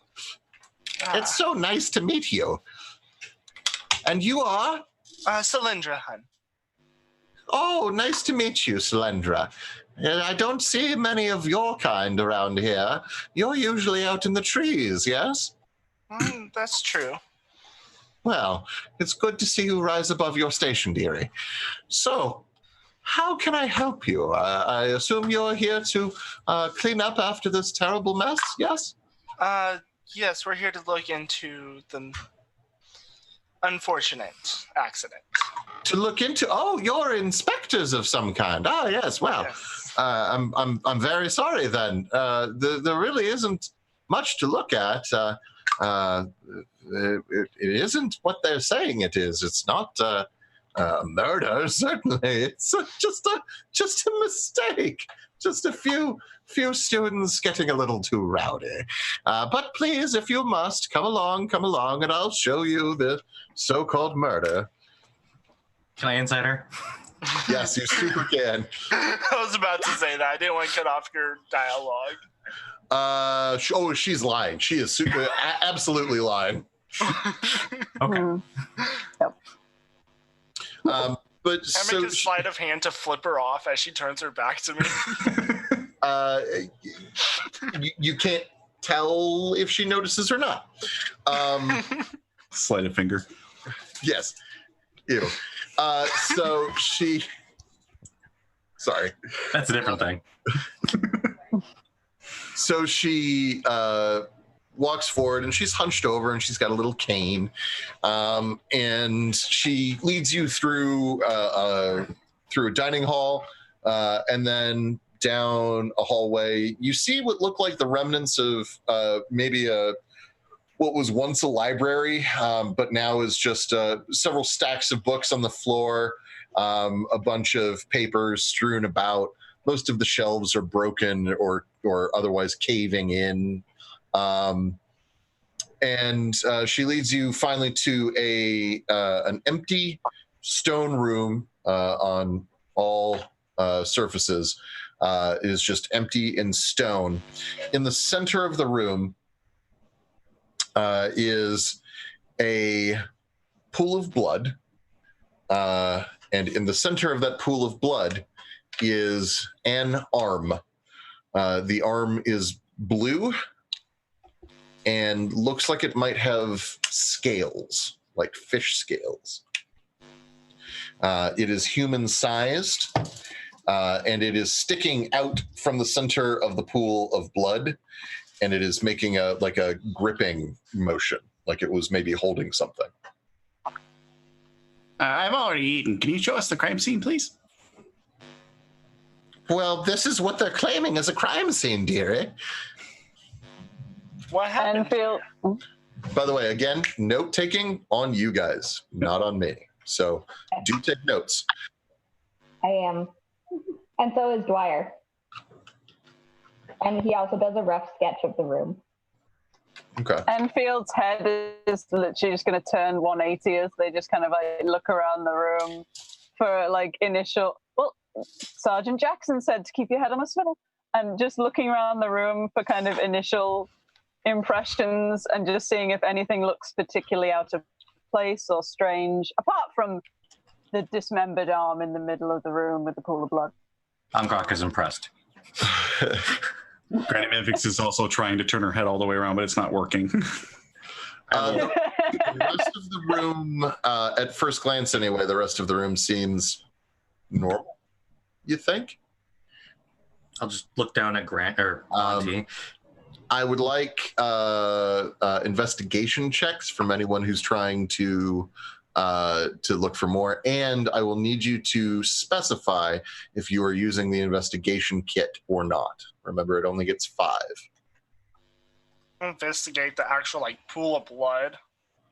I'll use Mage Hand to like poke into it to make sure it's not like some portal or something that's going through. The blood is sticky, but it should be stickier. It's actually pretty thin given how long it's been lying here. You know that this was first reported. Actually, you don't know when this was first reported. You haven't found that out. But you're confident that if it were even here for only an hour or so, the time it took you to get from your base to here, that it would still be a bit thicker than it is at the moment. You said that the room was bare other than this?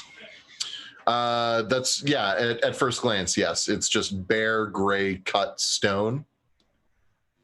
And the rest of the places that we've been to is just covered with filth and random detritus? Yes, but this room is, again, at first glance, completely clean of that.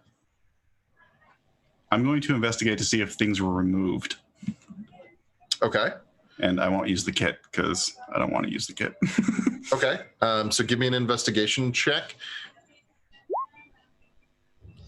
I mean, maybe is the answer at the moment. It's possible things were removed. It's hard to prove that, you know, there isn't something that should be there when you have no frame of reference for what would normally be here. Okay. I would like. Sorry. Go ahead. I'd like to investigate, not using the kit, to see if I can see any signs if any kind of magic was used inside the room. No, having been created by and raised, I'm going to say, short amount of time, but sure, raised around people using magic. Yeah, raised around heavy magic use. I can figure out if this was a spellcasting room. So I'll give you I'll give you that as an investigation roll if you like. Arcana would be more effective at this particular kind of investigation. It's the same number, but I'll go with Arcana because that makes more sense. Yeah. Hey. Yeah. So, for example, think of it this way: the same checks using Arcana or investigation to figure out something like what you're looking for. So, like, say you rolled a 12. A 12 with an Arcana roll would give you effectively what a 16 on the investigation roll would give you, right? Like, it's just it's better at the job. It's more specified. Yeah. So 15. I mean, I feel like it's unfair to constantly have you rolling at disadvantage. I'm going to assume that it's always the left one. Yeah, that's pretty much what I've been going with. I don't know how to turn it off because where the doohickey normally is, it's not there. So, Okay. Shake, you know where it says core bio and spells, and there's a settings icon next to it? Oh, yeah. Okay, click the settings one, and then all the way on the right, the second should say roll query, and yours probably says always roll advantage, and you should change that. Oh, yes. There we go. And now the buttons are back where you're used to them being. Thank you. Okay, that's fixed. Cool. For now, we're just going to say that you got a 19, but hopefully, just show me a practice roll just to make sure it works now. Okay, I'll just roll that in. There we go. Yeah, I mean, you know, Still the 19. Still the 19. That's fine. That's okay. Okay. Spells have definitely been cast in this room. You were finding like residual magical energy all over the place, but not just like some spells. Like a lot of magic has been in use here in the not too distant past. Like you're pretty sure that you can kind of see like some of the pattern residue of like a fireball, and over there is maybe some kind of like earth moving spell.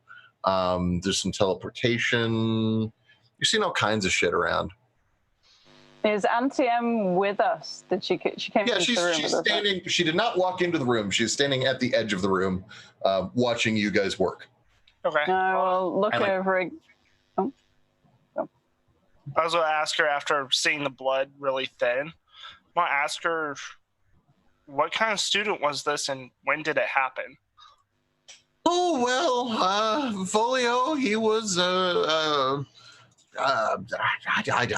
don't know. I take in mostly orphans, you see. He was some kind of an elf or perhaps a merfolk. They all look the same to me, really. I just want to ask her, what kind of room is this? Is it a bedroom? Oh, no, this is the practice room. This is where my little dearies can go so that they can try out all their newly learned spells in a more protected environment. And when did you say, sorry, it slipped my mind. When did you say it happened, this horrible accident? I already went over all of this with the police officers who showed up here earlier. Indulge us. This all happened last night. I don't know exactly when. I was woken up in the middle of the night. Must have been after midnight because the gargoyles had come back to roost for the evening. So, yes, I suppose sometime after midnight, a few of the other children came and woke me and told me that Volio had hurt himself and that I should come see. I came down the stairs and this is what I found. I was about to clean it up, but I was told by one of the students that I should report it to the authorities. And, well, I can't have another scandal, so of course I let them know. Oh, thank you. Which children woke you up? Oh, I don't remember which ones. It was a boy and a girl. What was the first scandal? Well, I'd really rather not go into it. I just sit there watching expectantly, like, but you're going to. Yeah, it's just a wall of... Unless prompted. How old is she? She is presenting as elderly, but I mean, exactly how old you don't know. Because I meant tall. Oh, tall. She is about 5.5 feet tall. Okay. Take a small step towards her, staring straight down. It would be of great help. Give me an intimidate roll. Thank you. Yes. Should I take the mage hand and just try and knock over the arm sticking straight up? Hang on. This is what minotaurs do.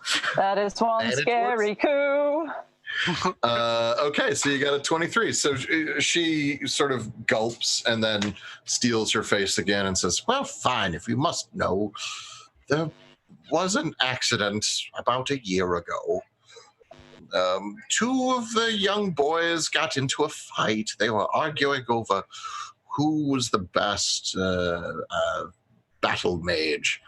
One of them ended up teleporting the top half of the other one into the middle of an Azorius judge's chambers, and well, I had to explain at the time why it was that I was allowing students to use unlicensed practices before the age of maturity. And I explained to them quite clearly that I did not have time for their bureaucracy, that I am here to make sure that these little orphan these little orphan angels survive their terrible upbringings and otherwise unwanted nature of their existences.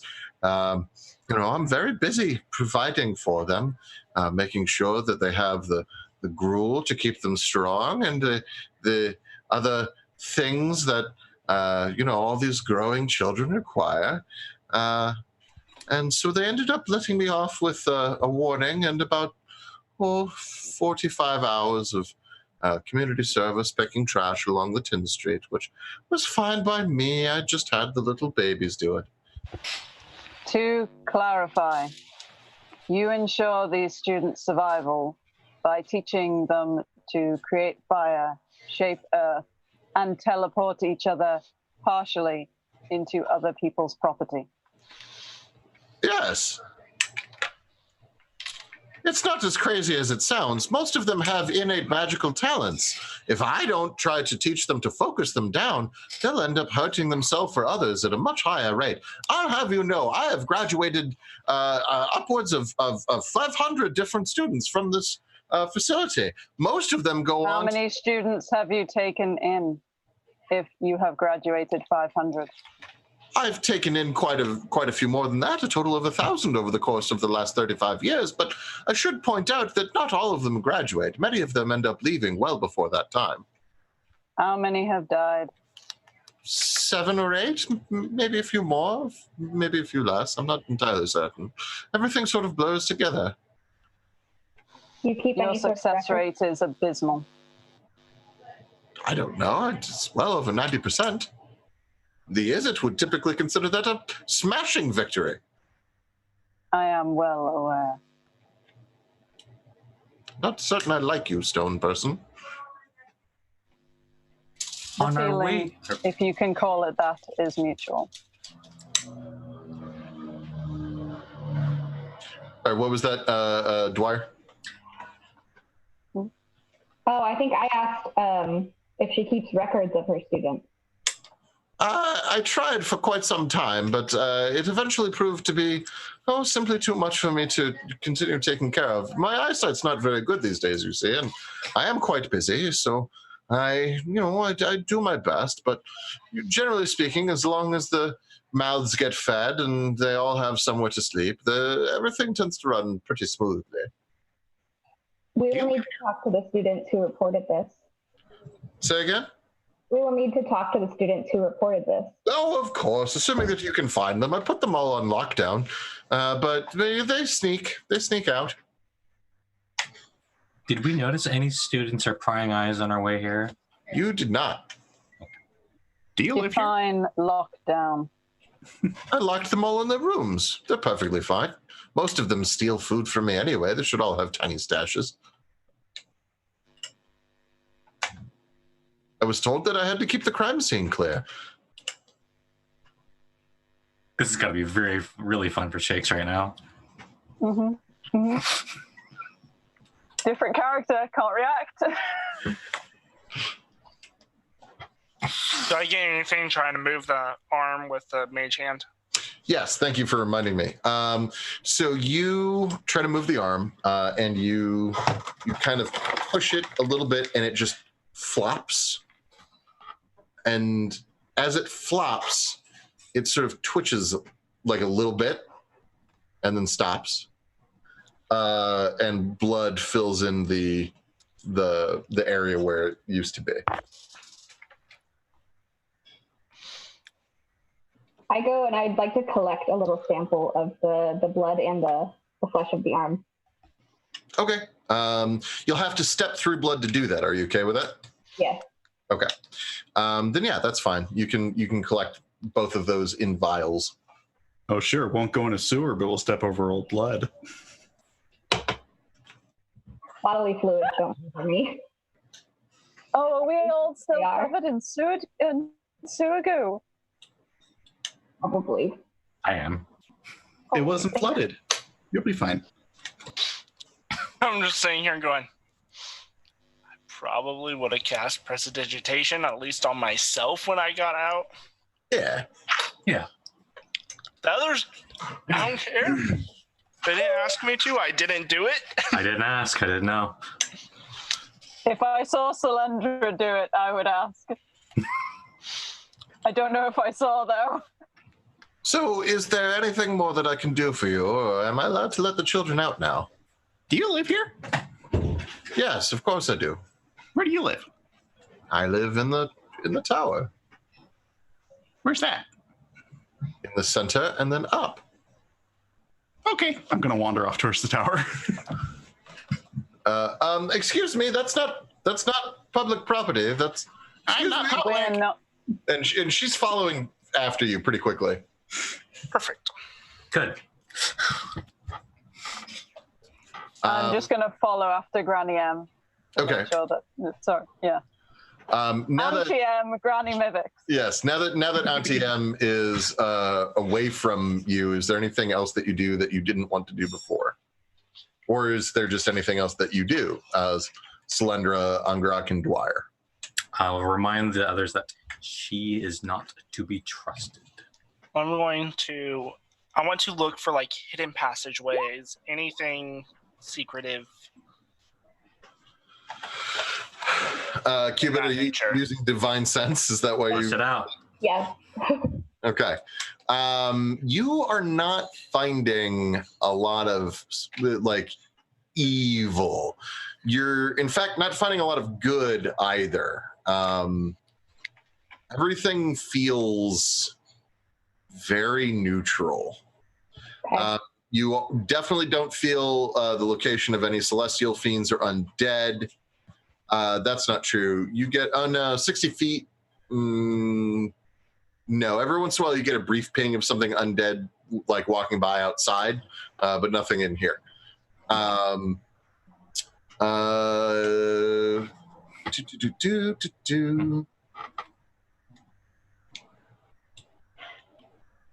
Okay. Just double checking to make sure that there isn't anything else I might be forgetting. Yes, this room has been desecrated in the past and has not since been consecrated. Yeah. Okay. Next up is Angrak. You told everyone about the thing. Enfield, you're going after Solandra. Or no, going after Granny. Solandra, you're looking for hidden passages. Solandra, you get to make rolls, plus you're also an elf, so I think you get extra bits. Unless they get rid of that. They might have gotten rid of that. Anyway, go ahead and give me an investigation roll. Wow. 20. Okay. Yeah, there's definitely a hidden passage right over there. You can't believe you didn't notice it earlier. The button to push it's at least like an inch wide and perfectly blends in the wall, which is certainly why you must not have noticed it immediately. But you're kind of hitting yourself on the forehead because it's so obvious. It's like across the room. I just walk over to it and go boop. So a portion of the wall, and this is in the hallway outside of this room, a portion of the wall opens and there's a sort of a windy cut stone stairway that leads to a space you think under this room. I'll look at the two that are with me and go, okay, shall we go investigate down there? Pull out my flashlight. Lead the way. I want to stealth on the way down. Damn it. You guys can come in after me. I just want a 5-foot, 10-foot lead in front of you guys. Okay. So that way, if something is down there, I can warn you before. All right. Nivix is out of range. I don't get pats out of trace anymore. Okay, that's totally fine. So Slender will go first, and then Angrak will go second. I'm gonna pop back over to Granny and Enfield for now. I'll get to you guys in a moment. Dwyer, assume you're still messing with the arm and the blood. I would want to follow them down the passage too, I guess. Okay, all right. So you and Angrak will go in a moment after Slendra, but first Granny and Enfield. So, Granny, you're heading upstairs. The stairway is pretty obvious at this point. And you can see the stairs. It's a big, like, square, hollow up the center with railings all the way around, and at each floor, the rooms radiate off of the central staircase. So four floors up, you can see where there's another staircase that you'll have to hop onto to get you to the one that leads to Auntie's tower. So you've got a bit of a ways to hoof. The whole time I'm grilling her with seemingly random questions. Like what? Like, who did this building belong to before you got here? How did you find it? What are the gargoyles doing up there? What Before are I got here, the building was owned by the Orzhov. It was owned by the Izzet. It used to be owned by the Orzhov, and now I own it. It's currently unaffiliated. What were the other questions? What did I eat? I don't know. But where are you going? I was told that only the investigation area was the actual crime scene was what was going to be investigated. I was not notified of any further searching. So what you're saying is it wasn't an accident. I was told it was a crime scene. That's not my word for it. We investigate as much as is necessary. Well, it would have been nice for a little bit of warning. Give her a chance to clean up before she has visitors. Is this tower part of the building? Yes, it's all part of the same building. This used to be a church. I'm going to throw my hands out wide like, crime scene, and go up the tower. I'm just like walking behind Auntie, like, so I'm within reach of her. Okay. While kind of watching Granny do her thing. No, that's not very fair. That can't all be crimes. When did I move in? I moved in here about 36 years ago. I stayed here for about 6 How long months. have you been taking care of these kids? For about 35 years. Oh, so you have plenty of adults who can vouch for you. Yes, of course, although they're spread throughout the city. Do you have their names? No, I don't keep records anymore. I told you. Oh, so you don't really care all that much. I care enough to keep them alive and fed until they're adults. But not enough to remember their names. Just for context, I'm going to take my pet spider off of my head and go, I can keep him alive. I can also squish him. Doesn't make much of a difference to him. And I'm going to go up the tower. I really don't think you understand exactly what kind of a service it is I'm doing for the orphans of this city. If you were to allow all of these magically active children to simply run about willy-nilly, they would certainly get caught up by the Rakdos carnival and burn down the towers of the Azorius. As opposed to turning up in someone else's property, or at least half of them turning up. Two out of the last 100 and some. I apologize for not being entirely perfect. Teenagers are not fun. And yet somehow I managed to deal with them and have dealt with them for the last 35 years. I have been a model citizen and an upright person, and I do not have to take this kind of treatment and abuse. You don't seem to have a lot of patience for a teacher. I am not their instructor. I am simply the headmaster. Who teaches them? A headmaster would imply some kind of structure of organized education. Yes, well, they mostly, each one teach one. They mostly read a few books and then they teach themselves. The older ones help the younger ones. So what you're saying, right, is these kids, you're saying that if they had just been left alone, they would have joined the Rakdos and burned down something. But as of right now, they are being left alone to be here and burn down something. I do not appreciate what it is that you're implying here. I have been nothing but helpful. I have been just fine. Is this your door? Yes, but you can't go in there. You can be very helpful by opening it. No, I will not let you search my room. That is private. All right. I take out my scimitar and I reach back like you're going to hit it. And I just reach past her and push the door open.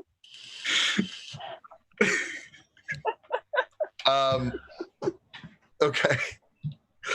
Yeah, you push the door open. The door opens. It's not locked. I suddenly love low intelligence characters. Like, oh, okay. And I'll put my scimitar away and walk in. So the door is open. You were looking at like a carpeted stairway. From here forward, everything is very clean, almost immaculate. There is a rich carpeting on the floor that leads up the stairs to a fairly opulently appointed circular room. At the very top of this room, like in the center of this sort of vaulted ceiling, is a gigantic bell. There are doorways that lead out onto the balconies around it. There's a sort of a circular stone balcony all around the outside of this room. And there are four sort of French door, like double door styled openings that could take you out there. There's also a small wood burning stove with a little like sort of belcher chimney that leads outside. Sorry, I'm just trying to figure out what is under my desk here. There is a large and very comfortable looking bed. There is a desk with some papers and a few books and a quill and ink. There's also a like a dressing table.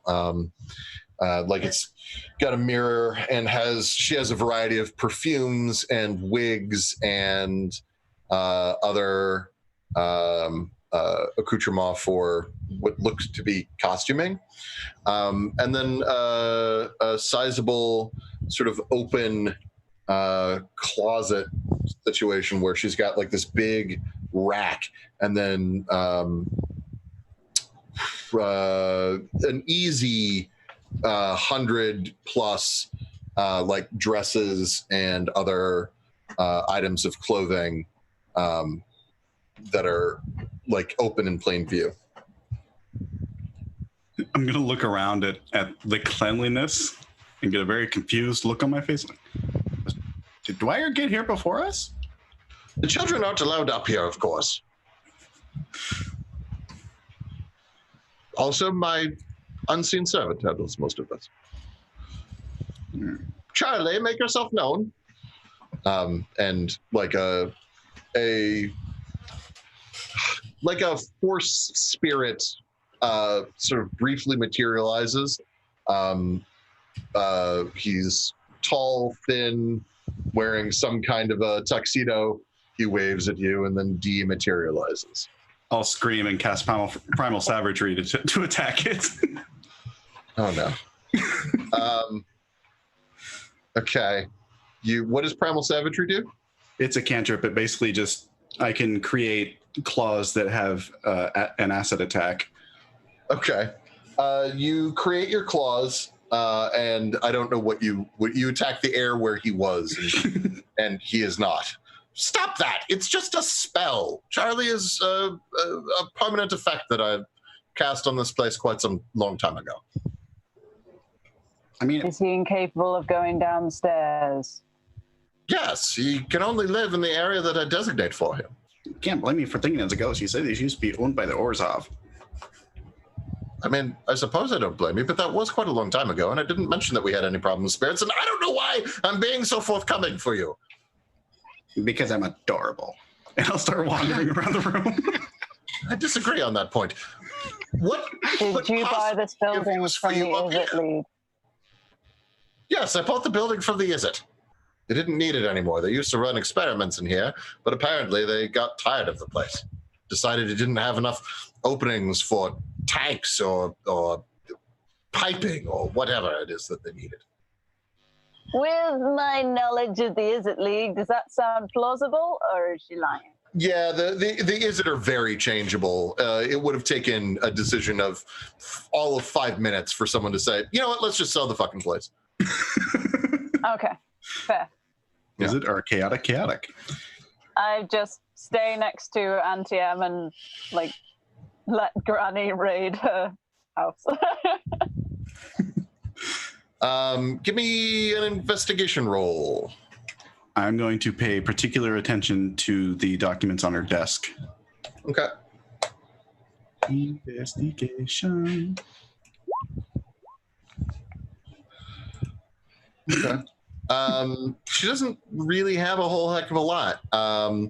The documents on her desk seem pretty mundane. There's a half-written letter to some mysterious foreign lover.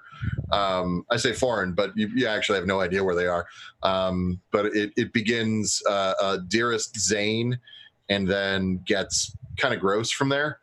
I'm going to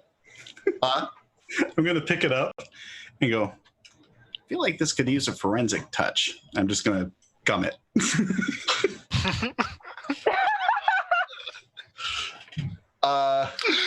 She goes wide-eyed, looks horrified at you, and then just says, "Please put that down." I'll give her wide kitten eyes and slowly put it down. Thank you. Standing next to Auntie M, can I kind of look more closely at her and see, having seen the costuming stuff on her vanity and everything, can I see if she is in fact old, or if she's wearing costume, if she's wearing makeup or anything like that? That would be. I'm going to let you use either. There's actually a couple of different options for that. Hang on. I want to say it might even be an insight check. Granny, I'm just going to take a look at it. I'm all right with that. Because I know a disguise kit's insight. Yeah, and that's what I'm thinking. Yeah, so give me an insight check. And then, Ned, are you also seeing the Zoom chat? Hey! Say again? Are you also seeing the Zoom? I saw that. I saw that. Cool. Yeah. Okay, so you rolled. Hang on, because I got to get back into the. I rolled a 22. Nice. Okay. Yeah, you actually. To be fair, I'm like leaning and looking at her. Oh yeah. Now that you're this close, you can see like the seams of a wig. Her wrinkles, like they move slightly off from the rest of her skin when she winces or scrunches her face. She's definitely wearing a costume. I kind of look at it and then look at Granny, because this is slightly out of my purview. I'm just going to be like, why is she lying with her face? And just point like at the wrinkles and at the wig. Like, how dare you, you impertinent golem! And then I'm just gonna, can I pull her wig off? just not like rip it off, but like just poke a finger under the seam and kind of go whip. Oh, wig. I'm just like, yeah. Just push it off the back of her head. So it's definitely like adhered on. Like there's sticky things keeping it there. So if you try to finger her hair, she will she will definitely notice, and she will grab your hand. And ask that's fine. That's fine. Okay. I'm not trying to do this stealthily. I'm literally like, she said that, how dare you? So I'm just literally like, you're obvious, like. What are you doing? Get off! She smacks. I'm going to climb up Enfield and be on their shoulder with my scimitar on and go, are you assaulting an officer of the law? I'm just like still holding my finger. They're like, that monstrosity was assaulting me. And she's backing towards, backing away from you. You're lying with your face. Typically, people lie with their mouths. I guess that's on the face. Is that what you mean? I have no idea what exactly No. you are talking about, and I do not appreciate this insinuation. You're wearing. You're You need to faking get your out. face. I rescind my permission or whatever for this investigation to continue any further. I unreport the crime. You do know we don't work for you, That's right? not possible. Fine then. And she opens the door that is behind her that she's been inching towards. Gargoyles, defend me! Oh no. We're going to That's pause on you rude. guys. We're going to go to the other group.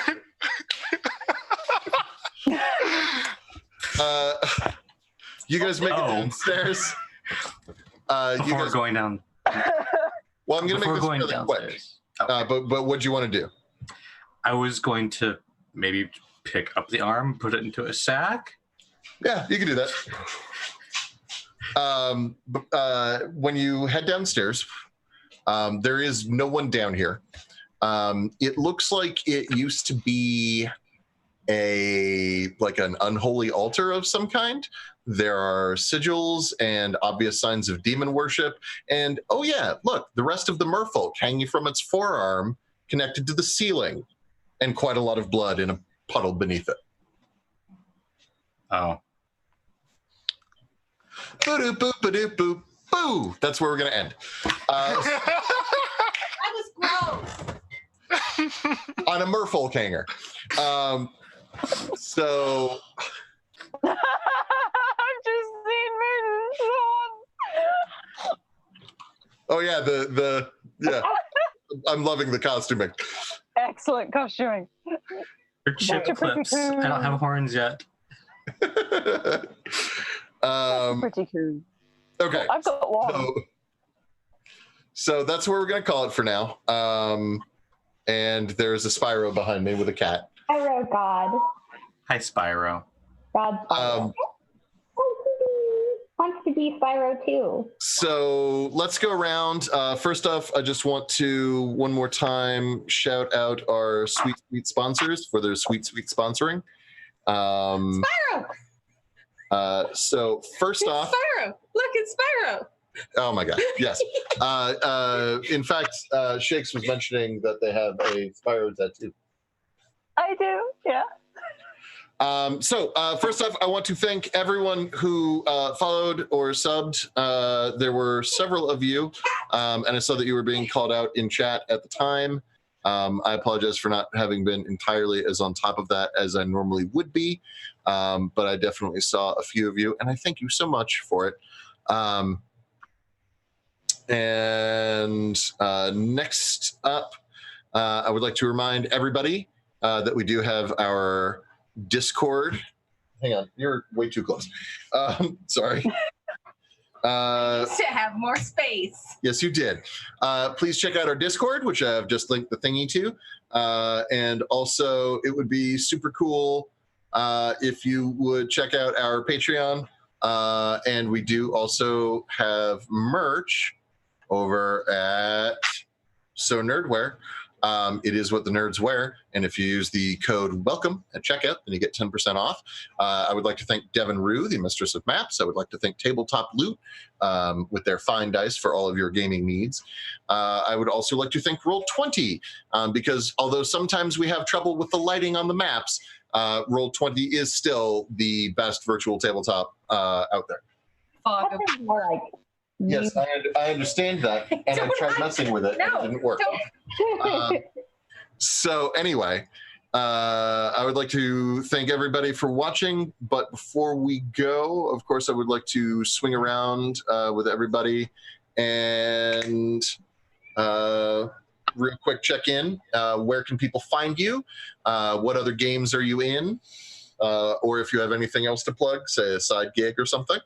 Now is the time. Let's go ahead and start with Solendra. Oh, why me? All right. You can normally find me on Discord and just hit me up. I'll normally talk with anybody. Once in a while, you'll see me actually live on my own stuff every once in a while. Other than that, that's the two places you can normally find me. Okay, awesome. Cubit, Dwyer. I'm addicted to Twitter, which you can find me at Queeby. I'm on there basically constantly. I did now turn on my Discord notifications, so that exists. Yay! Finally, probably should have done that a while ago. But so now I'll respond there. And yeah, that's pretty much it. That's me. Okay. Fire Emblem. I'm mostly Twitter as well, but you can also find me on Discord easily. Like QB, I'm in Fire Emblem Hell, talking about Edelgard and Edelith, and also playing a lot of Final Fantasy XIV.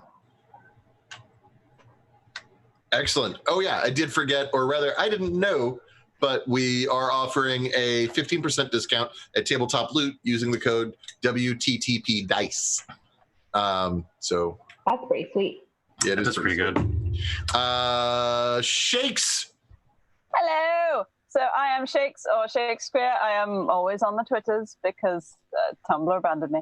You can find me at Shakespeare. I do another Monday night game, which will be before this one, which is over on Hollow's channel, which is a Saltmarsh Ravenloft pirate game, which is very, very fun. I play on Tuesdays over on Penflower's channel, not this week because I'm in a theatre production and so much stress. And next week on Thursday... Theater all posh-like again? Theatre. Thank you. All right, continue. And next week I will be starting a game of Unhallowed Metropolis over on Encounter Roleplay. Hollow is DMing, and it's going to be so great and gothic-y neo-Victorian goodness. Can't wait. That is actually starting this week on Thursday. I won't be there because I will be in Macbeth. But next week I will be there, and very excited too. Those are all the places you can find me, I think. I also knit things. Check that out on my Twitter. I think that's everything. That's everything. Okay. I mean, that's quite a bit. That's good. And then Granny Mivix, a.k.a. Rain Ghost or Rain Dust or Rain something. I am Rain Ghost on Twitter, surrounded by X's. And on Discord, I am Rain Dust. And on most other places, I'm Rain Dust. I don't know why I went with Rain Ghost for Twitter. You can find me here every Sunday playing Legend of the Five Rings with Throck and crew. You can also find me starting with this, I don't know if it's this week or next week. It might be next week. On Fridays playing the new Masks campaign, where I will probably destroy half a city.